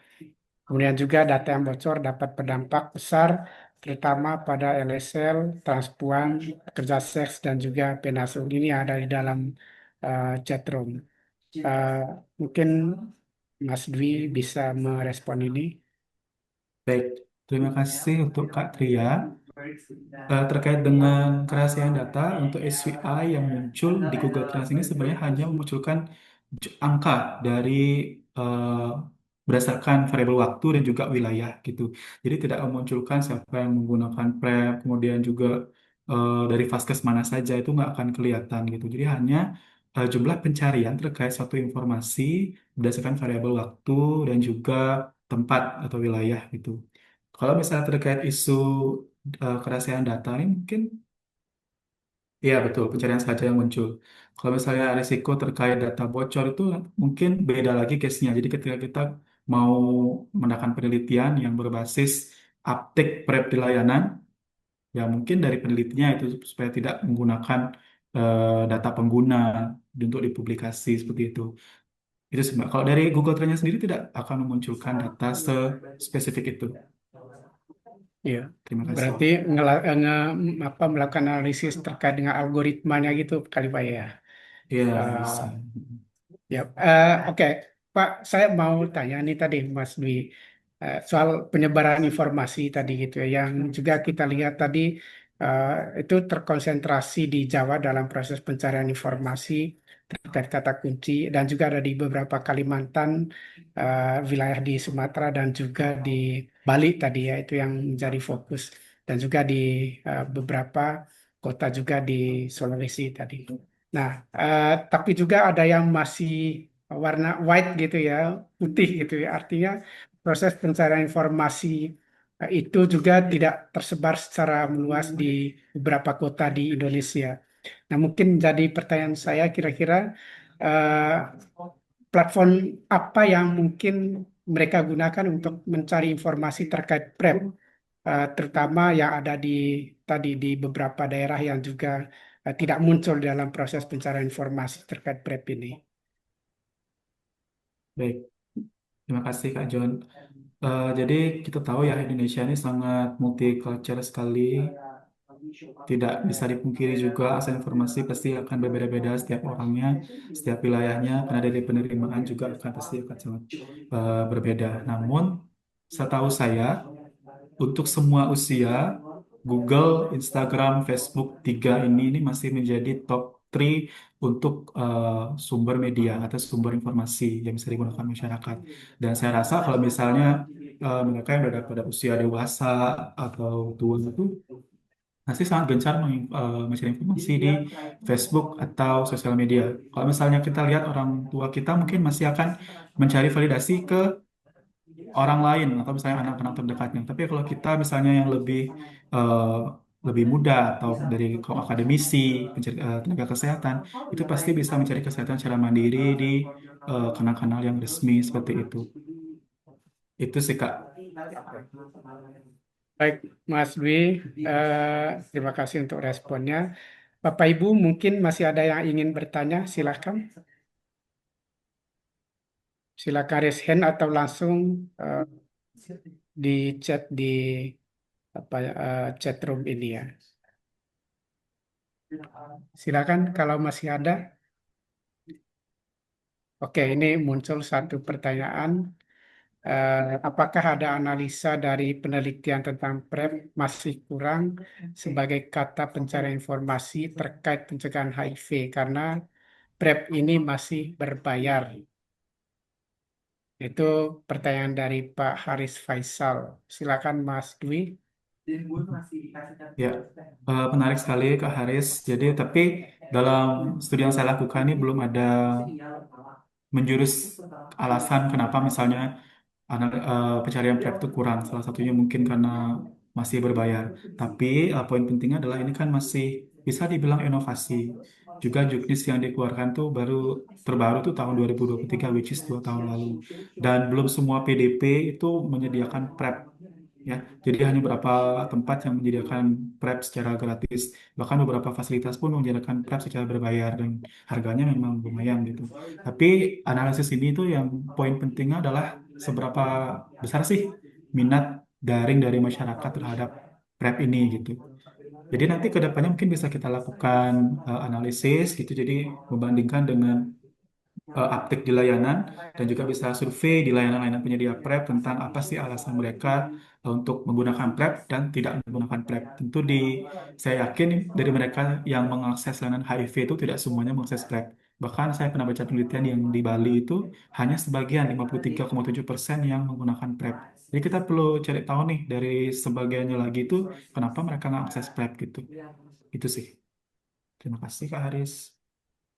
Ya, makasih Mas Dwi. Kira-kira Pak Haris, apakah sudah terjawab? Ya, Terima kasih Pak atas jawabannya. Sama-sama, oke. Kak. Bapak Ibu, saya pikir kalau tidak ada pertanyaan lagi, atau masih ada Bapak Ibu? Kalau tidak ada, kita lanjut ke sesi berikutnya. Terima kasih untuk Mas Lanang Dwi yang sudah membawakan terkait dengan pencarian informasi dengan kata kunci PrEP tadi ya. Semoga penelitian ini bisa memberikan rekomendasi terkait dengan bagaimana proses digitalisasi terkait dengan pencegahan terutama penyebaran informasi terkait PrEP nanti di masa-masa mendatang dengan memanfaatkan eh, digitalisasi ini. Oke, Bapak Ibu, selanjutnya ini presentasi yang terakhir yang nanti akan dibawakan oleh Ibu Mahrani terkait dengan sexual risk behavior among men who sex with men using PrEP. Ini adalah sebuah studi sistematika review dan kepada narasumber yaitu Ibu Mahrani, saya persilakan waktu dan screen ya. Bisa memperkenalkan diri dulu ya Bu, ya, silakan. Assalamualaikum warahmatullahi wabarakatuh. Selamat siang. Apakah suara saya terdengar jelas dan slide saya baik terlihat? Sudah jelas, silakan Baik. lanjut. Nah, untuk saat ini perkenalkan saya Mahrani. Saya merupakan mahasiswa Magister Fakultas Ilmu Keperawatan jurusan Peningkatan Jiwa Universitas Indonesia. Ini merupakan hasil artikel publikasi ilmiah saya dengan judul Sexual Risk Behavior Among Men Who Have Sex with Men or MSM Using PrEP. Jadi kita bersama beberapa dosen saya, Yosi Susanti Eka Putri, Herni Susanti, dan Widya Arista Chandra. Di sini saya mempublikasikan hasil artikel saya di Sinta 2 Talenta USU Carry seperti itu di jurnal kami. Nah, ada pun pendahuluannya untuk penggunaan PrEP kita ketahui banyak sekali understanding ya, salah persepsi terhadap PrEP sehingga menimbulkan perilaku seksual. Lalu untuk pendahuluannya di sini kita bisa melihat ya secara global pada tahun 2023 masih banyak masalahnya mulai dari 39,9 juta orang yang hidup dengan HIV, lalu 1,3 juta infeksi baru dan 630.000 kematian terkait HIV. Meski demikian, sudah 30,7 juta orang yang mengakses antiretroviral terapi atau ARV yang kita kenal. Nah, ada 5,4 juta yang masih belum terdiagnosis itu berdasarkan UNAIDS 2024. Nah, untuk PrEP sendiri terbukti efektifnya tuh 90% efektif mencegah HIV pada individu yang beresiko tinggi, termasuk di sini LSL. Namun, pemanfaatannya menghadapi hambatan seperti stigma, kurang pengetahuan, kondisi mental, serta faktor sosial ekonomi. Dan beberapa studi menunjukkan adanya risk compensation atau seperti peningkatan aktivitas seksual yang tanpa kondom, sehingga perilakunya beresiko penurunan penggunaan kondom sehingga terjadinya infeksi menular seksual atau IMS yang sering kita kenal, sipilis, gonore, seperti itu. Nah, selain itu ada faktor psikososial seperti depresi, persepsi pasangan HIV negatif, alkohol, dan ada yang dikenal chemical sex ya. Di sini mungkin kita tahu yaitu penggunaan zat-zat chemical pada saat eh, berhubungan seksual atau seperti penggunaan jet proper seperti itu pada pekerja seksual seperti penggunaan alkohol jadi tidak sadar lupa jadinya menggunakan kondom. Nah, tantangan lainnya adalah rendahnya keberlanjutan penggunaan PrEP meskipun keinginannya tuh tinggi sebenarnya kesadarannya dan penerimaannya rendah jadi kepatuhannya itu masih 40%. Nah, ketika kepatuhan rendah perilaku beresiko seksual meningkat, jadi berpotensi sebenarnya memperbesar penularan HIV. Nah, tadi efektivitasnya memang di atas 90%, jadi masih ada 10%. Nah, ada tujuan penulisan dan sistematisasi ya. Jadi saya mereview beberapa artikel menggunakan metode namanya Prisma, menggunakan kriteria pencarian, dan Uji-ujinya kamu lihat dari fotonya TV seperti sama lihat itu. dari Tujuannya apa? adalah untuk menggambarkan salah-salah bagaimana pokoknya. perilaku beresiko seksual Di ujinya soal kamu penggunaan. samain aja. Dan fokus kajian saya Ya, adalah bagaimana sih pola penggunaan PrEP, konsistensi kondom, serta aktivitas seksual beresiko seperti seksual itu ya, serta seksual yang grup ya, grup seks kalau ini. Lalu jumlah pasangan yang hidup di satu. Dan penggunaan tadi chemical sex atau zat kimia. Nah, ini kalau yang saya Mbak lakukan. Mbak Maharani, Ya baik. itu suara di belakangnya eh, Oh, bocor itu ya. ya baik, baik, Ya, ya. maaf. Nah, Oke, silakan lanjut. baik. Nah, saya menggunakan dua database. Pertama yaitu menggunakan PubMed dan menggunakan Science Direct.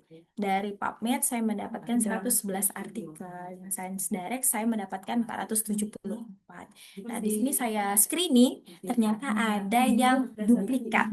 Ada 12, jadi saya exclude. Saya sediakan 573 artikel dan terakhirnya itu ada di 25 artikel. Lalu dari 26 artikel, itu kualitasnya yang paling tertinggi adalah 14 artikel. Nah, ini artikel-artikel yang saya temuin.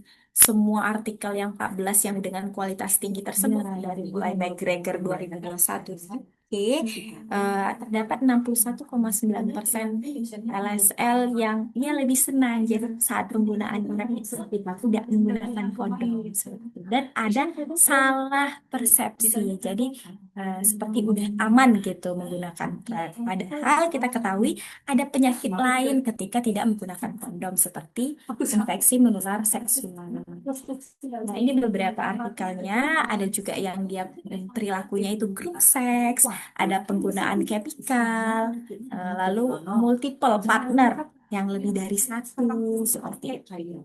Nah, itu justru meningkatkan IMS tadi malah tingkat. Nah, ini diskusi kita. Jadi hasil temuannya adalah kondom displacement, artinya jadi tidak menggunakan kondom. Seperti itu. Jadi PrEP ini adalah pengganti kondom. Itu persepsi yang salah ya teman-teman di sini. Dan justru kondom anal jadi berhubungan seksual menggunakan tapi tanpa kondom itu justru meningkat, sehingga infeksi menular seksual juga meningkat.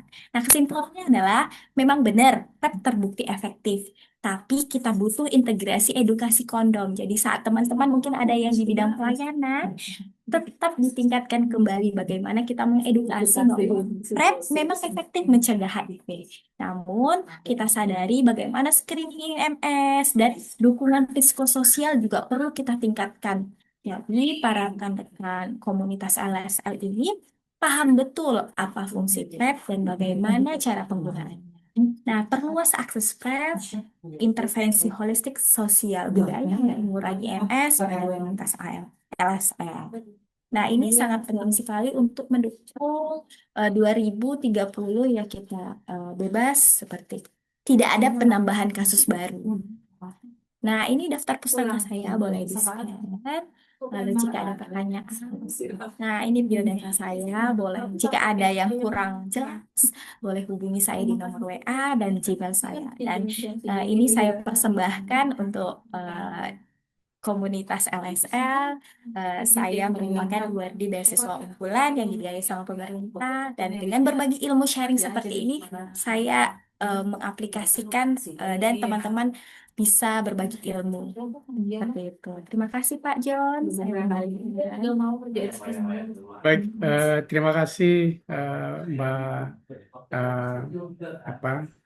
Maharani yang sudah memberikan presentasi terkait dengan temuan metode sistematika reviewnya terkait dengan perilaku seksual risiko penggunaan PrEP di kalangan LSL tadi ya, kurang lebih. Nah, Bapak Ibu, teman-teman, kita sekarang menuju sesi diskusi. Silakan, ada yang mau raise hand ini dari Pak Rian. Silakan buka mic-nya Pak untuk mengajukan pertanyaan. Oke, terima kasih Bang John, terima kasih Mbak Maharani, terima kasih atas kesempatannya. Karena saya melihat dari materi yang ketiga ini adalah bagian dari kehidupan saya pribadi gitu, di mana sexual risk behaviors among ini adalah perilaku berisiko seksual di kalangan pria yang berhubungan seks dengan pria lainnya atau MSM yang menggunakan PrEP itu sendiri gitu. Em, saya salah satu komunitas atau populasi kunci yang sudah menggunakan PrEP sejak tahun 2000, sejak awal tahun kemarin gitu. Karena di NTB itu PrEP itu baru masuk di awal tahun 2025. Nah, em, ketika kita menggunakan PrEP, tentu kita harus mengetahui manfaatnya terlebih dahulu, kemudian resiko apa yang akan kita dapatkan gitu ketika kita mengkonsumsi PrEP itu sendiri gitu. Jadi ketika awal saya mengkonsumsi PrEP itu saya konsultasi dengan dokternya terlebih dahulu gitu, baik baik terkait dengan apa sih manfaat sebenarnya, kemudian kandungan serta efek samping daripada PrEP itu sendiri gitu. Kemudian setelah saya mendapatkan informasi konkret terkait dengan PrEP itu sendiri, saya memberikan informasi tersebut kepada teman-teman gitu. Tetapi secara tidak langsung, seperti yang bilang di pemateri yang kedua tadi, memang masih banyak teman-teman komunitas, bahkan di luar komunitas itu yang belum terpapar akan ilmu itu gitu. Tetapi itu kembali ke pribadi masing-masing gitu. Apakah mereka peduli dengan kehidupannya mereka, apakah mereka peduli dengan kesehatannya mereka sendiri gitu. Salah satu contoh adalah saya selaku pribadi yang aktif seks, saya menyadari bahwa risiko jika saya tidak mengkonsumsi PrEP, apa yang akan terjadi gitu. Memang benar sih bahwa menggunakan kondom saja itu tidak cukup gitu. Tetapi teman-teman kita itu tidak memiliki pengetahuan yang sama gitu kan. Ada teman-teman yang apa yang hanya sekedar gitu, oke kita konsumsi PrEP, oke aku seks bebas gitu, seks main gitu kan, kapanpun saya bisa main karena saya mengkonsumsi PrEP gitu. Tetapi mereka tidak menyadari gitu bahwa ketika mereka lalai tidak mengkonsumsi PrEP-nya itu apa yang akan terjadi gitu. Nah, kembali lagi ke hambatan-hambatan yang ditemukan oleh Mbak Maharani itu tuh sebenarnya sama sama juga sih hambatan-hambatan yang kita hadapi selama ini gitu. Seperti kayak stigma diskriminasi di layanan kesehatan, kemudian dari komunitas itu sendiri yang suka menstigma dan mendiskriminasi teman-temannya sendiri gitu.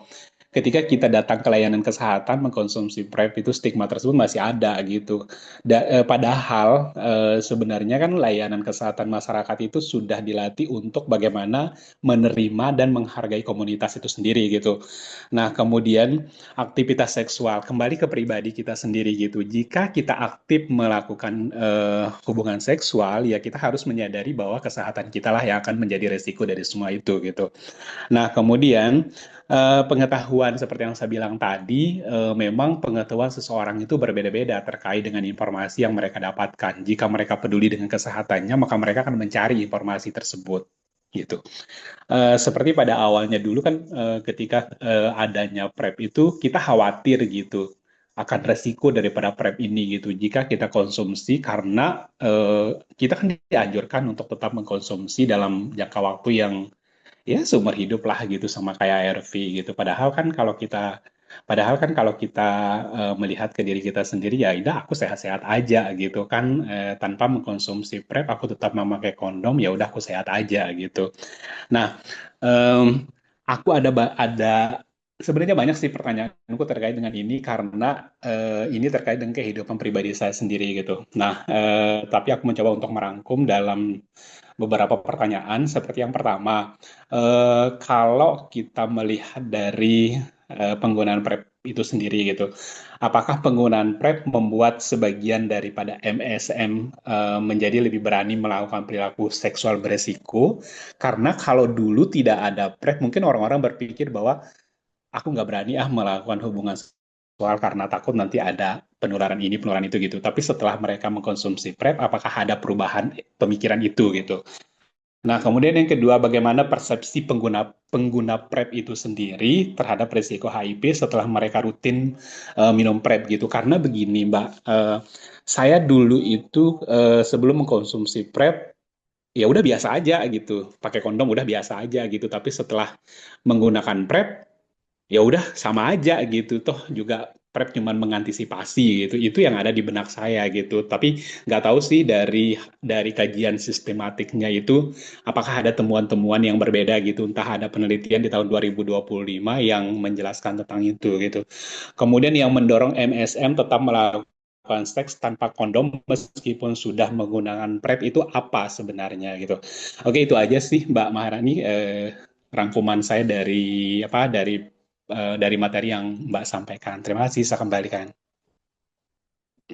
Ya, makasih Mas Rian. Jadi saya merangkum pertanyaan tadi ya. Yang pertama itu, jadi kalau lihat dari penggunaan PrEP itu sendiri, itu apakah misalnya LSL itu menjadi lebih berani untuk melakukan perilaku beresiko? Itu pertanyaan yang pertama.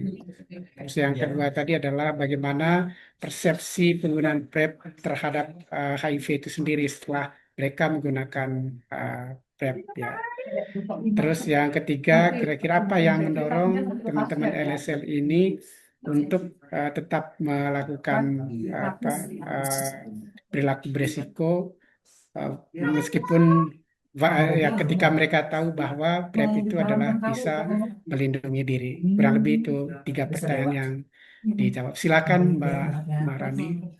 Kalau Ya, ada untuk yang temuan. pertama, penggunaan PrEP MSM menjadi lebih berani. Ya, beberapa artikel yang saya temukan untuk di luar negeri ya khususnya karena ini kebanyakan di luar negeri dan belum ada yang di Indonesia. Kajian menggunakan apakah berlaku beresiko seksual di Indonesia bukan menjadi bagian dari tempat saya, tapi kalau di luar negeri, ya menjadi lebih berani karena itu tadi mereka beranggapan condom displacement, artinya mereka beranggapan ya udah ketika PrEP sudah efektif kan 90% tadi sehingga mereka ada keinginan tidak menggunakan kondom seperti itu sehingga yang saya cermati adalah memang HIV ditekan tapi IMS justru meningkat. Nah, untuk yang pertanyaan ketiga tadi ya apa sih yang mendasari MSM berani lagi padahal mereka udah paham, udah tahu tapi tetap berani tanpa kondom. Pertama, tuntutan sosial dan ekonomi. Oke, beberapa seperti yang tadi saya jelaskan, pekerja seksual di luar negeri itu justru jika tanpa kondom bayarannya lebih tinggi. Seperti itu. Jadi ada tuntutan sosial, ekonomi, dan ada tadi penggunaan alkohol. Jadi kan tidak sadar ya, Pak, jadinya. Oh, benar ini padahal kondomnya dibawa di tas, ada. Tapi karena di bawah pengaruh obat-obatan, alkohol, jadi lupa gitu. Nah, persepsi rutin ketika minum PrEP. Sebenarnya kalau ini ada beberapa memang efektif, mereka patuh seperti itu. Namun itu balik lagi ya, kita sebagai tenaga kesehatan tetap meningkatkan. Kalau di Indonesia kan juknisnya ya penggunaan PrEP itu kan mereka bulan pertama konsul dapat obat, baru di screening, lalu nanti juknis lagi balik lagi 3 bulan kan. Tadi PrEP itu kan ada 2 ya, ada event driven, ada yang penggunaannya itu harian, tergantung bagaimana aktivitas seksual. Seperti itu. Bagaimana? Ya, kurang lebih itu Mas Rian. Ya, Apakah sudah terima menjawab? kasih. Ya, terima kasih Bang John. Iya, benar sekali sih yang disampaikan sama Ibu Maharani. Saya melihat sendiri juga kalau dilihat dari emang kebutuhan semua orang sih kalau kita melihat tuntutan sama kebutuhan ekonomi, oke lah gitu. Tapi mungkin tidak semua orang dituntut atau faktor ekonominya dengan cara harus berhubungan seksual gitu kan. Mungkin ada tuntutan-tuntutan lain gitu.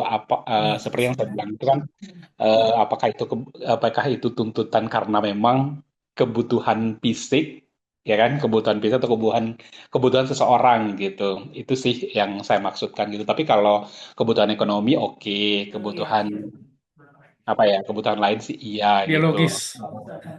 Ya aku pikirnya seperti yang bilang Bang John itu kebutuhan biologis gitu kan. Dan ada Karena juga beberapa, iya benar sekali Mas. Dan ya ada beberapa juga dia udah pasangan setia, dia beranggapan ya udah dia hanya dengan saya kok setia seperti itu. Ya dia berani, ya udah tanpa kondom seperti ada perasaan-perasaan seperti itu. Kalau udah setia, ya pas selesai satu ada ya udah gitu. Kenapa harus tanpa kondom? Jadi mispersepsi.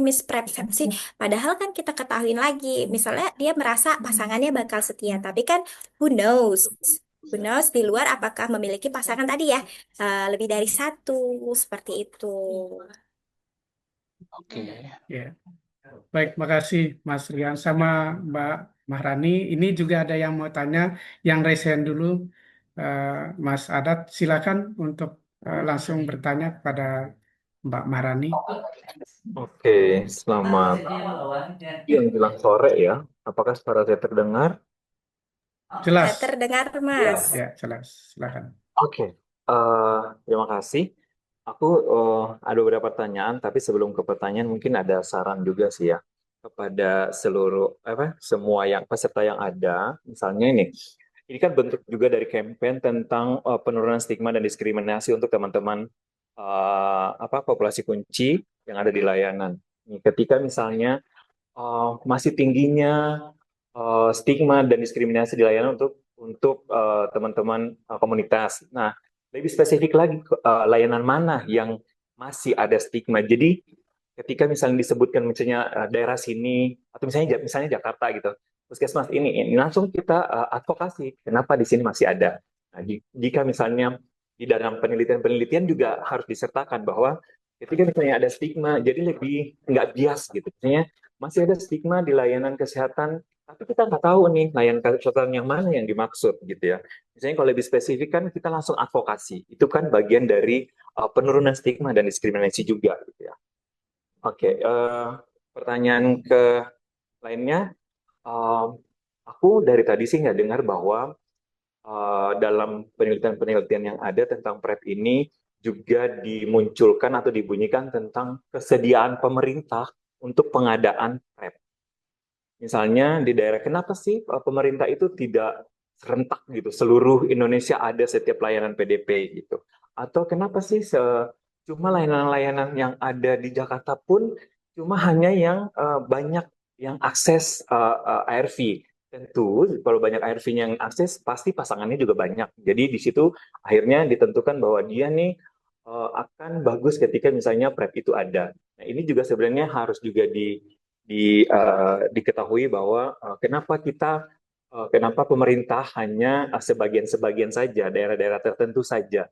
Jadi kalau juga kita tahu bahwa alasan pemerintah itu seperti apa, jadi kan kita juga bisa melihat bahwa memang kebutuhan PrEP ini untuk teman-teman komunitas sangat tinggi sebenarnya, karena mungkin alasan tadi, karena mungkin jauh, misalnya dia dari sini butuh waktu, karena mungkin layanannya bukanya terbatas, misalnya Senin sampai Jumat atau jam sekian dari jam sekian, itu juga kan jadi kendala. Jadi kenapa pemerintah seperti ini kan juga kita pasti tahu ya. Jadi di penelitian-penelitian teman-teman mungkin juga bisa di asesmen kenapa sebenarnya ini akhirnya terbatas gitu ya.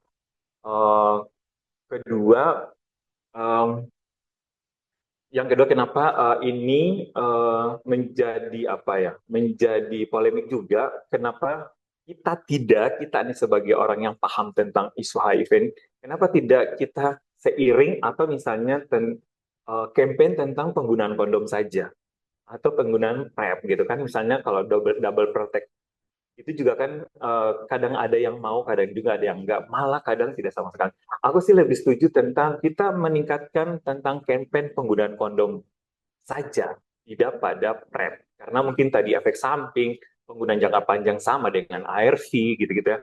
Kalau kondom kan even dia misalnya merasakan bahwa tidak sensasinya tidak ada atau misalnya kurang menikmati gitu, itu kan cuma segelintir orang aja gitu ya.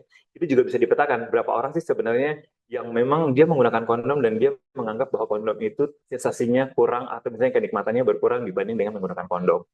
Itu sih. Terima kasih. Ya, makasih Mas Adat atas pertanyaan. Jadi pertanyaannya yang pertama itu adalah soal apa? Mbak Mahrani masih ada di sini?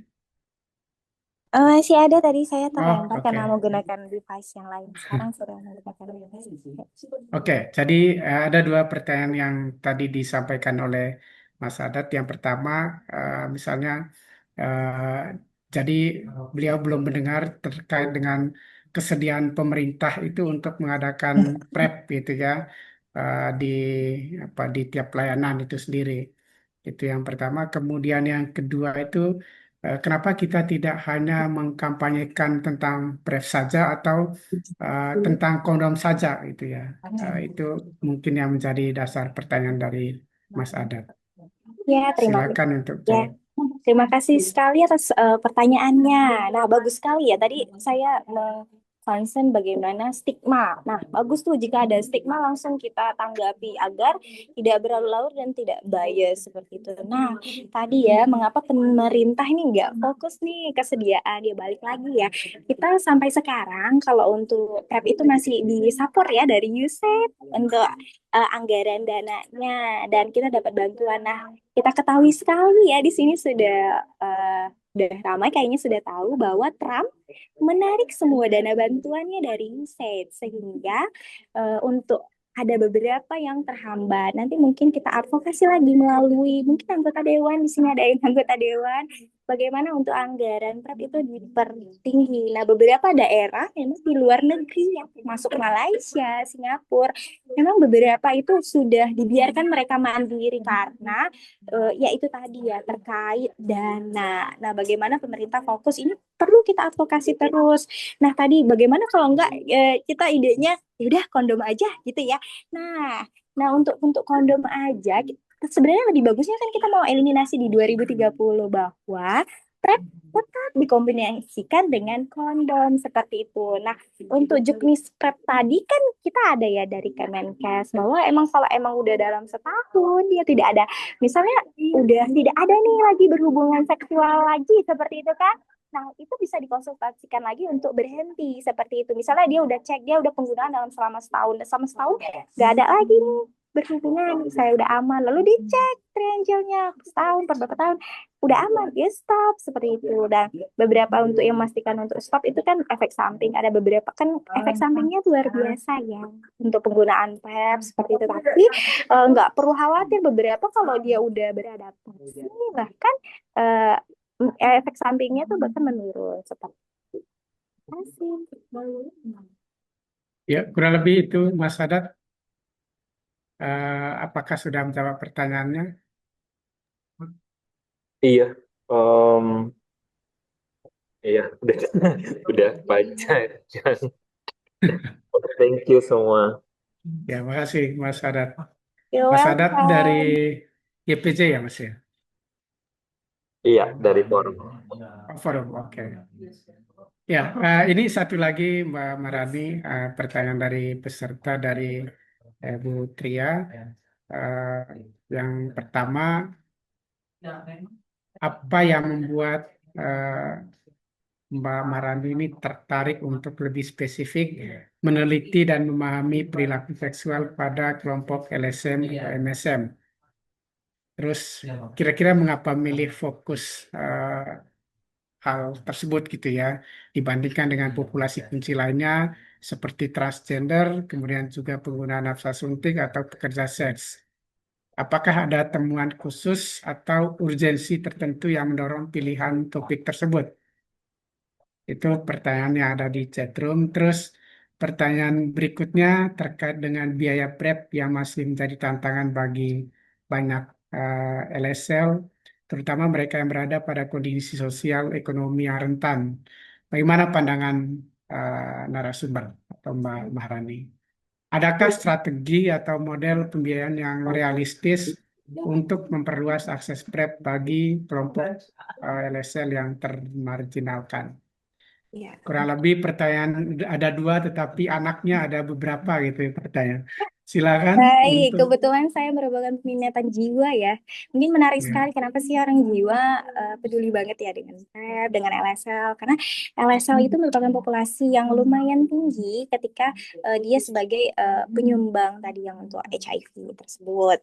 Terus mengapa sih dekat banget dengan jiwa seperti itu? Nah, kita ketahui beberapa efek samping PrEP juga itu banyak yang melalui gangguan neuropsikiatri ya, mungkin cemas, depresi ya. Kita ketahui mungkin kayak shock ya pertama kali ini misalnya dia open status seperti itu, dikasih tahu bahwa yang pasangannya HIV positif tapi dia belum nih, masih negatif ya, pasti ada perasaan kasih mas ini tenang guys seperti itu. Terus dia langsung minum obat PrEP, kan itu sesuatu yang pertama.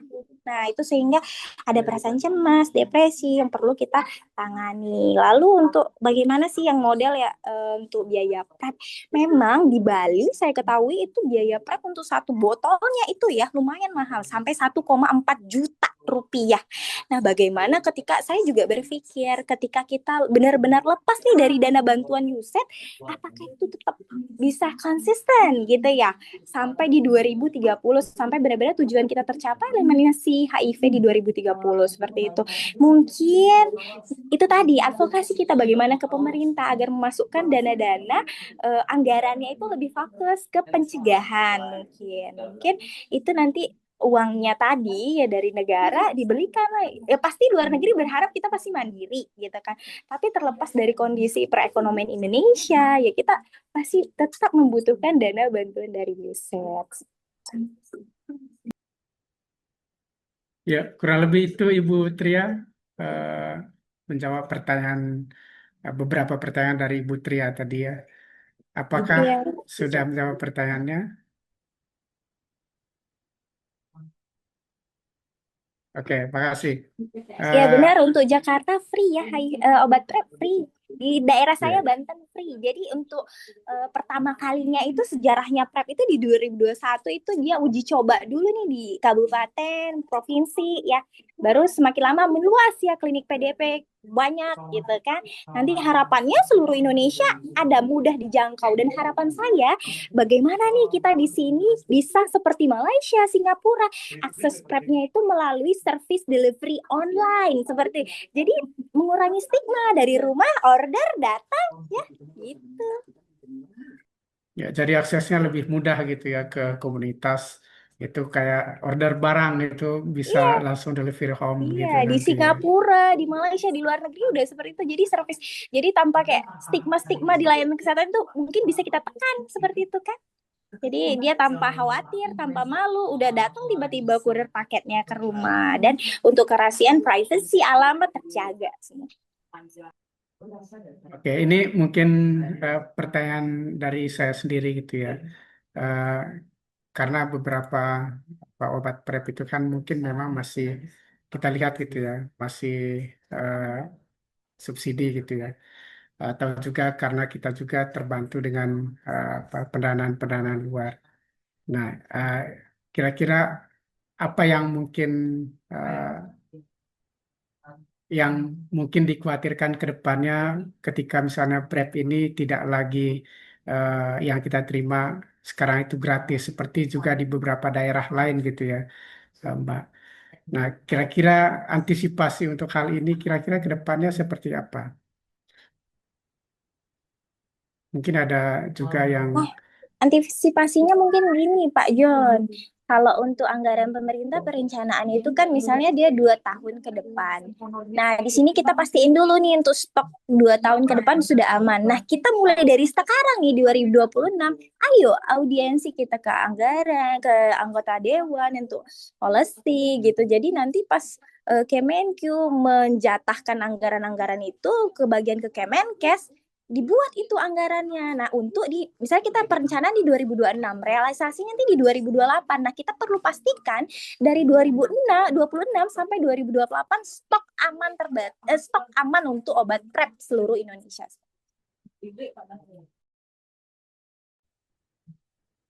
baik, makasih Mbak Maharani. Ini ada lagi yang mau bertanya, teman-teman? Mungkin Pak Jo sedikit Ya, silakan. menurut inilah kita bukan ya di Indonesia gitu ya terlalu apa ya mendapatkan luar gitu sementara di dalam negeri juga banyak dulu kalau nggak salah Suaranya itu terpatah-patah, Mas oke Adat. halo sudahkah Ya, aman coba silakan. Ya gini kita selama ini Indonesia gitu ya terlalu manja dengan bantuan-bantuan yang ada di luar negeri gitu ya seperti UNS dan lain sebagainya. Padahal kita tahu juga di Indonesia itu banyak sekali ahli-ahli di tenaga kesehatan bisa menciptakan formula-formula gitu ya. Jangankan PrEP, aku rasa juga ARV juga harusnya sudah bisa diadakan di dalam negeri beserta PrEP gitu ya. Jadi kita tidak tergantung nih sama luar gitu. Jadi kita bisa mandiri dengan sendirinya. Cuma memang em, nggak tahu kenapa sebenarnya apa yang terjadi di Indonesia gitu ya, selalu mendambakan bantuan-bantuan luar gitu. Jadi mungkin juga dari teman-teman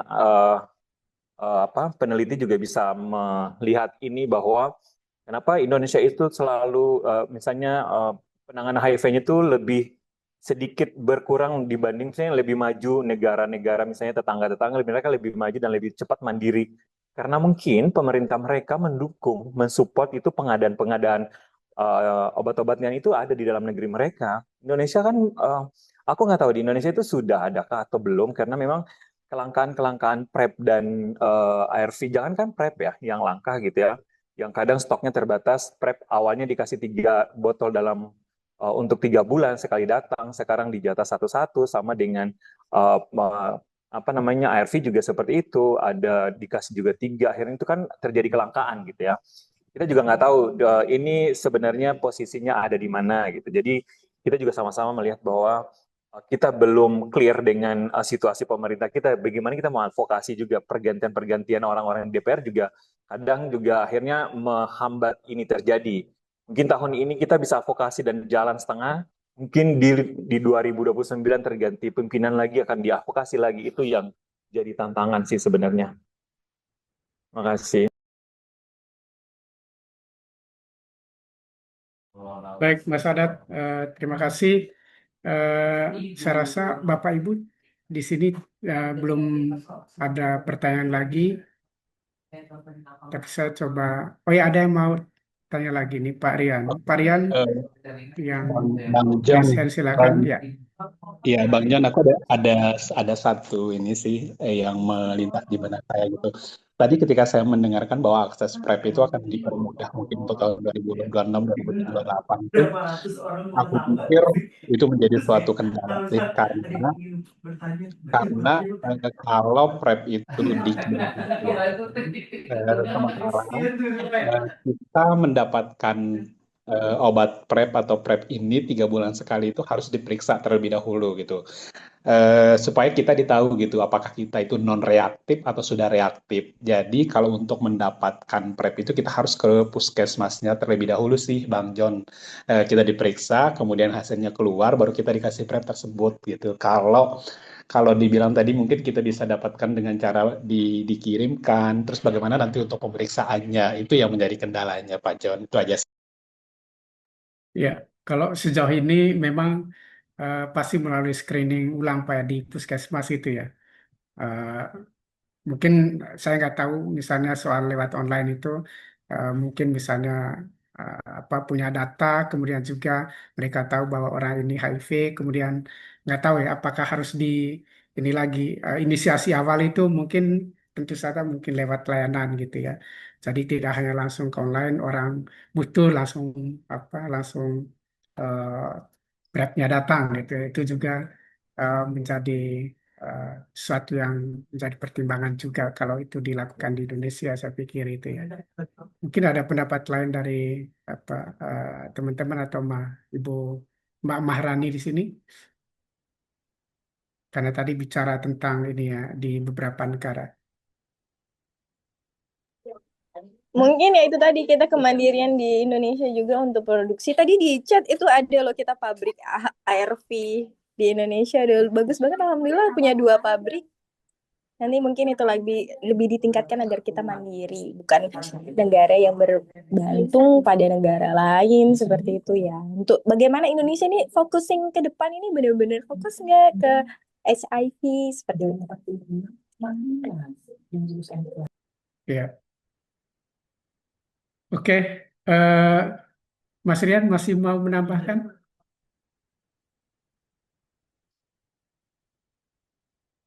Oke, baik Bapak Ibu, saya ingin membuat sebuah kesimpulan dari diskusi kita sore ini dari ketiga narasumber.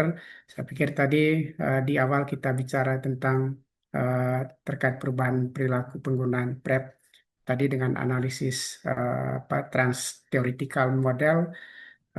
Ada beberapa tadi eh, hambatan dan juga dukungan-dukungan yang juga eh, kenapa orang bisa sampai akses PrEP gitu ya, melakukan inisiasi PrEP dan kenapa orang berhenti PrEP. Jadi kita lihat tadi beberapa tahapan-tahapan di dalam proses perubahan perilaku itu sendiri gitu ya. Ada stigma, kemudian juga ada informasi-informasi yang tidak valid, eh, dan juga eh, berbagai hambatan-hambatan lain yang memungkinkan orang tidak bisa memulai untuk akses PrEP. Tapi juga ada orang yang punya efikasi diri yang kuat, meskipun mereka tahu ada tantangan-tantangan dalam akses PrEP itu, tetapi karena kebutuhan, kemudian juga ada motivasi yang tinggi dalam eh, mengakses PrEP, mereka tentu saja tetap bertahan dan juga tetap mengakses layanan PrEP itu sendiri gitu ya. Di samping juga mereka dapat dukungan-dukungan. Kemudian juga tadi juga kita lihat proses pencarian informasi yang juga disampaikan oleh Pak eh, Dwi tadi.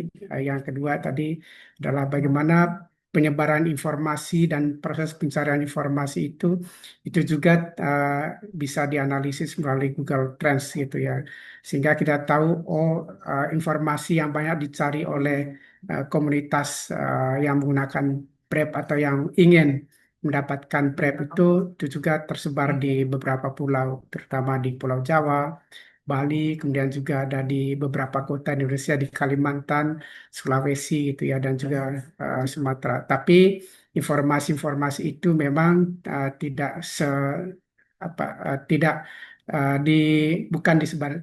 Jadi pencarian informasi itu memang tidak merata di beberapa kota di seluruh Indonesia. Bisa saja itu akses yang masih sulit, mungkin akses internetnya atau juga sumber daya informasi yang kurang gitu ya. Atau juga banyak hal yang menjadi hambatan di dalam proses pencarian informasi itu. Eh, Juga disebutkan tadi sinyal gitu ya. Karena kita tahu proses pencarian informasi itu cukup lengkap mulai dari kata kunci PrEP, kemudian layanannya, lalu juga eh, apa namanya istilah-istilah PrEP itu sendiri. Dan terakhir juga tadi kita bicara terkait dengan apa bagaimana penggunaan apa eh, perilaku seksual beresiko NSL yang juga menggunakan PrEP. eh, Tadi sebuah systematic review yang dipresentasikan oleh Mbak eh, apa Nurani tadi ya. Jadi ada beberapa poin yang tadi dari beberapa artikel yang tadi temuannya itu juga cukup menarik. Dan juga saya pikir bicara tentang PrEP ini itu juga hampir sama ya. Temuan-temuannya juga itu uh, hampir signifikan itu sama masalah-masalah yang ada di dalamnya. Kemudian juga bagaimana orang mengakses PrEP, perilaku-perilaku mereka, stigma-stigma juga yang terjadi di dalamnya gitu ya. Kemudian juga tadi soal persepsi mereka terhadap resiko itu sendiri gitu ya. Lalu juga tadi rekomendasi-rekomendasi yang juga dikeluarkan terkait dengan apa PrEP itu sendiri. Baik itu soal apa perluasan akses, kemudian juga intervensi yang juga lebih holistik gitu ya. Sehingga ke depannya masalah PrEP ini baik itu inisiasi, kemudian juga makin banyak cakupan-cakupan inisiasi terhadap PrEP dan juga perlindungan ganda tentunya tidak hanya PrEP tapi juga bicara tentang kondom dan persepsi terhadap PrEP itu juga itu bisa menjadi lebih valid bahwa PrEP hanya untuk melindungi orang dari HIV, tidak bisa melindungi orang dari IMS gitu ya, sehingga dibutuhkan advokasi, dibutuhkan kampanye yang juga lebih luas gitu ya terkait PrEP. Sehingga orang memahami bahwa perlindungan ganda double protection itu melindungi HIV, kemudian IMS itu bisa digunakan duanya antara PrEP dan juga kondom. Dari tempat ini saya Yohanes Gentar atau John mengucapkan terima kasih kepada tiga narasumber yang sudah hadir di sore ini dan juga telah mempresentasikan hasil-hasil penelitiannya. Mas Erik, Mas Lanang Dwi dan juga Mbak Nurani. Sekali lagi kami mohon maaf bila ada hal-hal yang mengganggu atau juga tidak berkenan dalam proses diskusi Edgeweek di hari kedua ini. Dari tempat ini saya mengucapkan selamat sore dan juga terima kasih kepada semua peserta.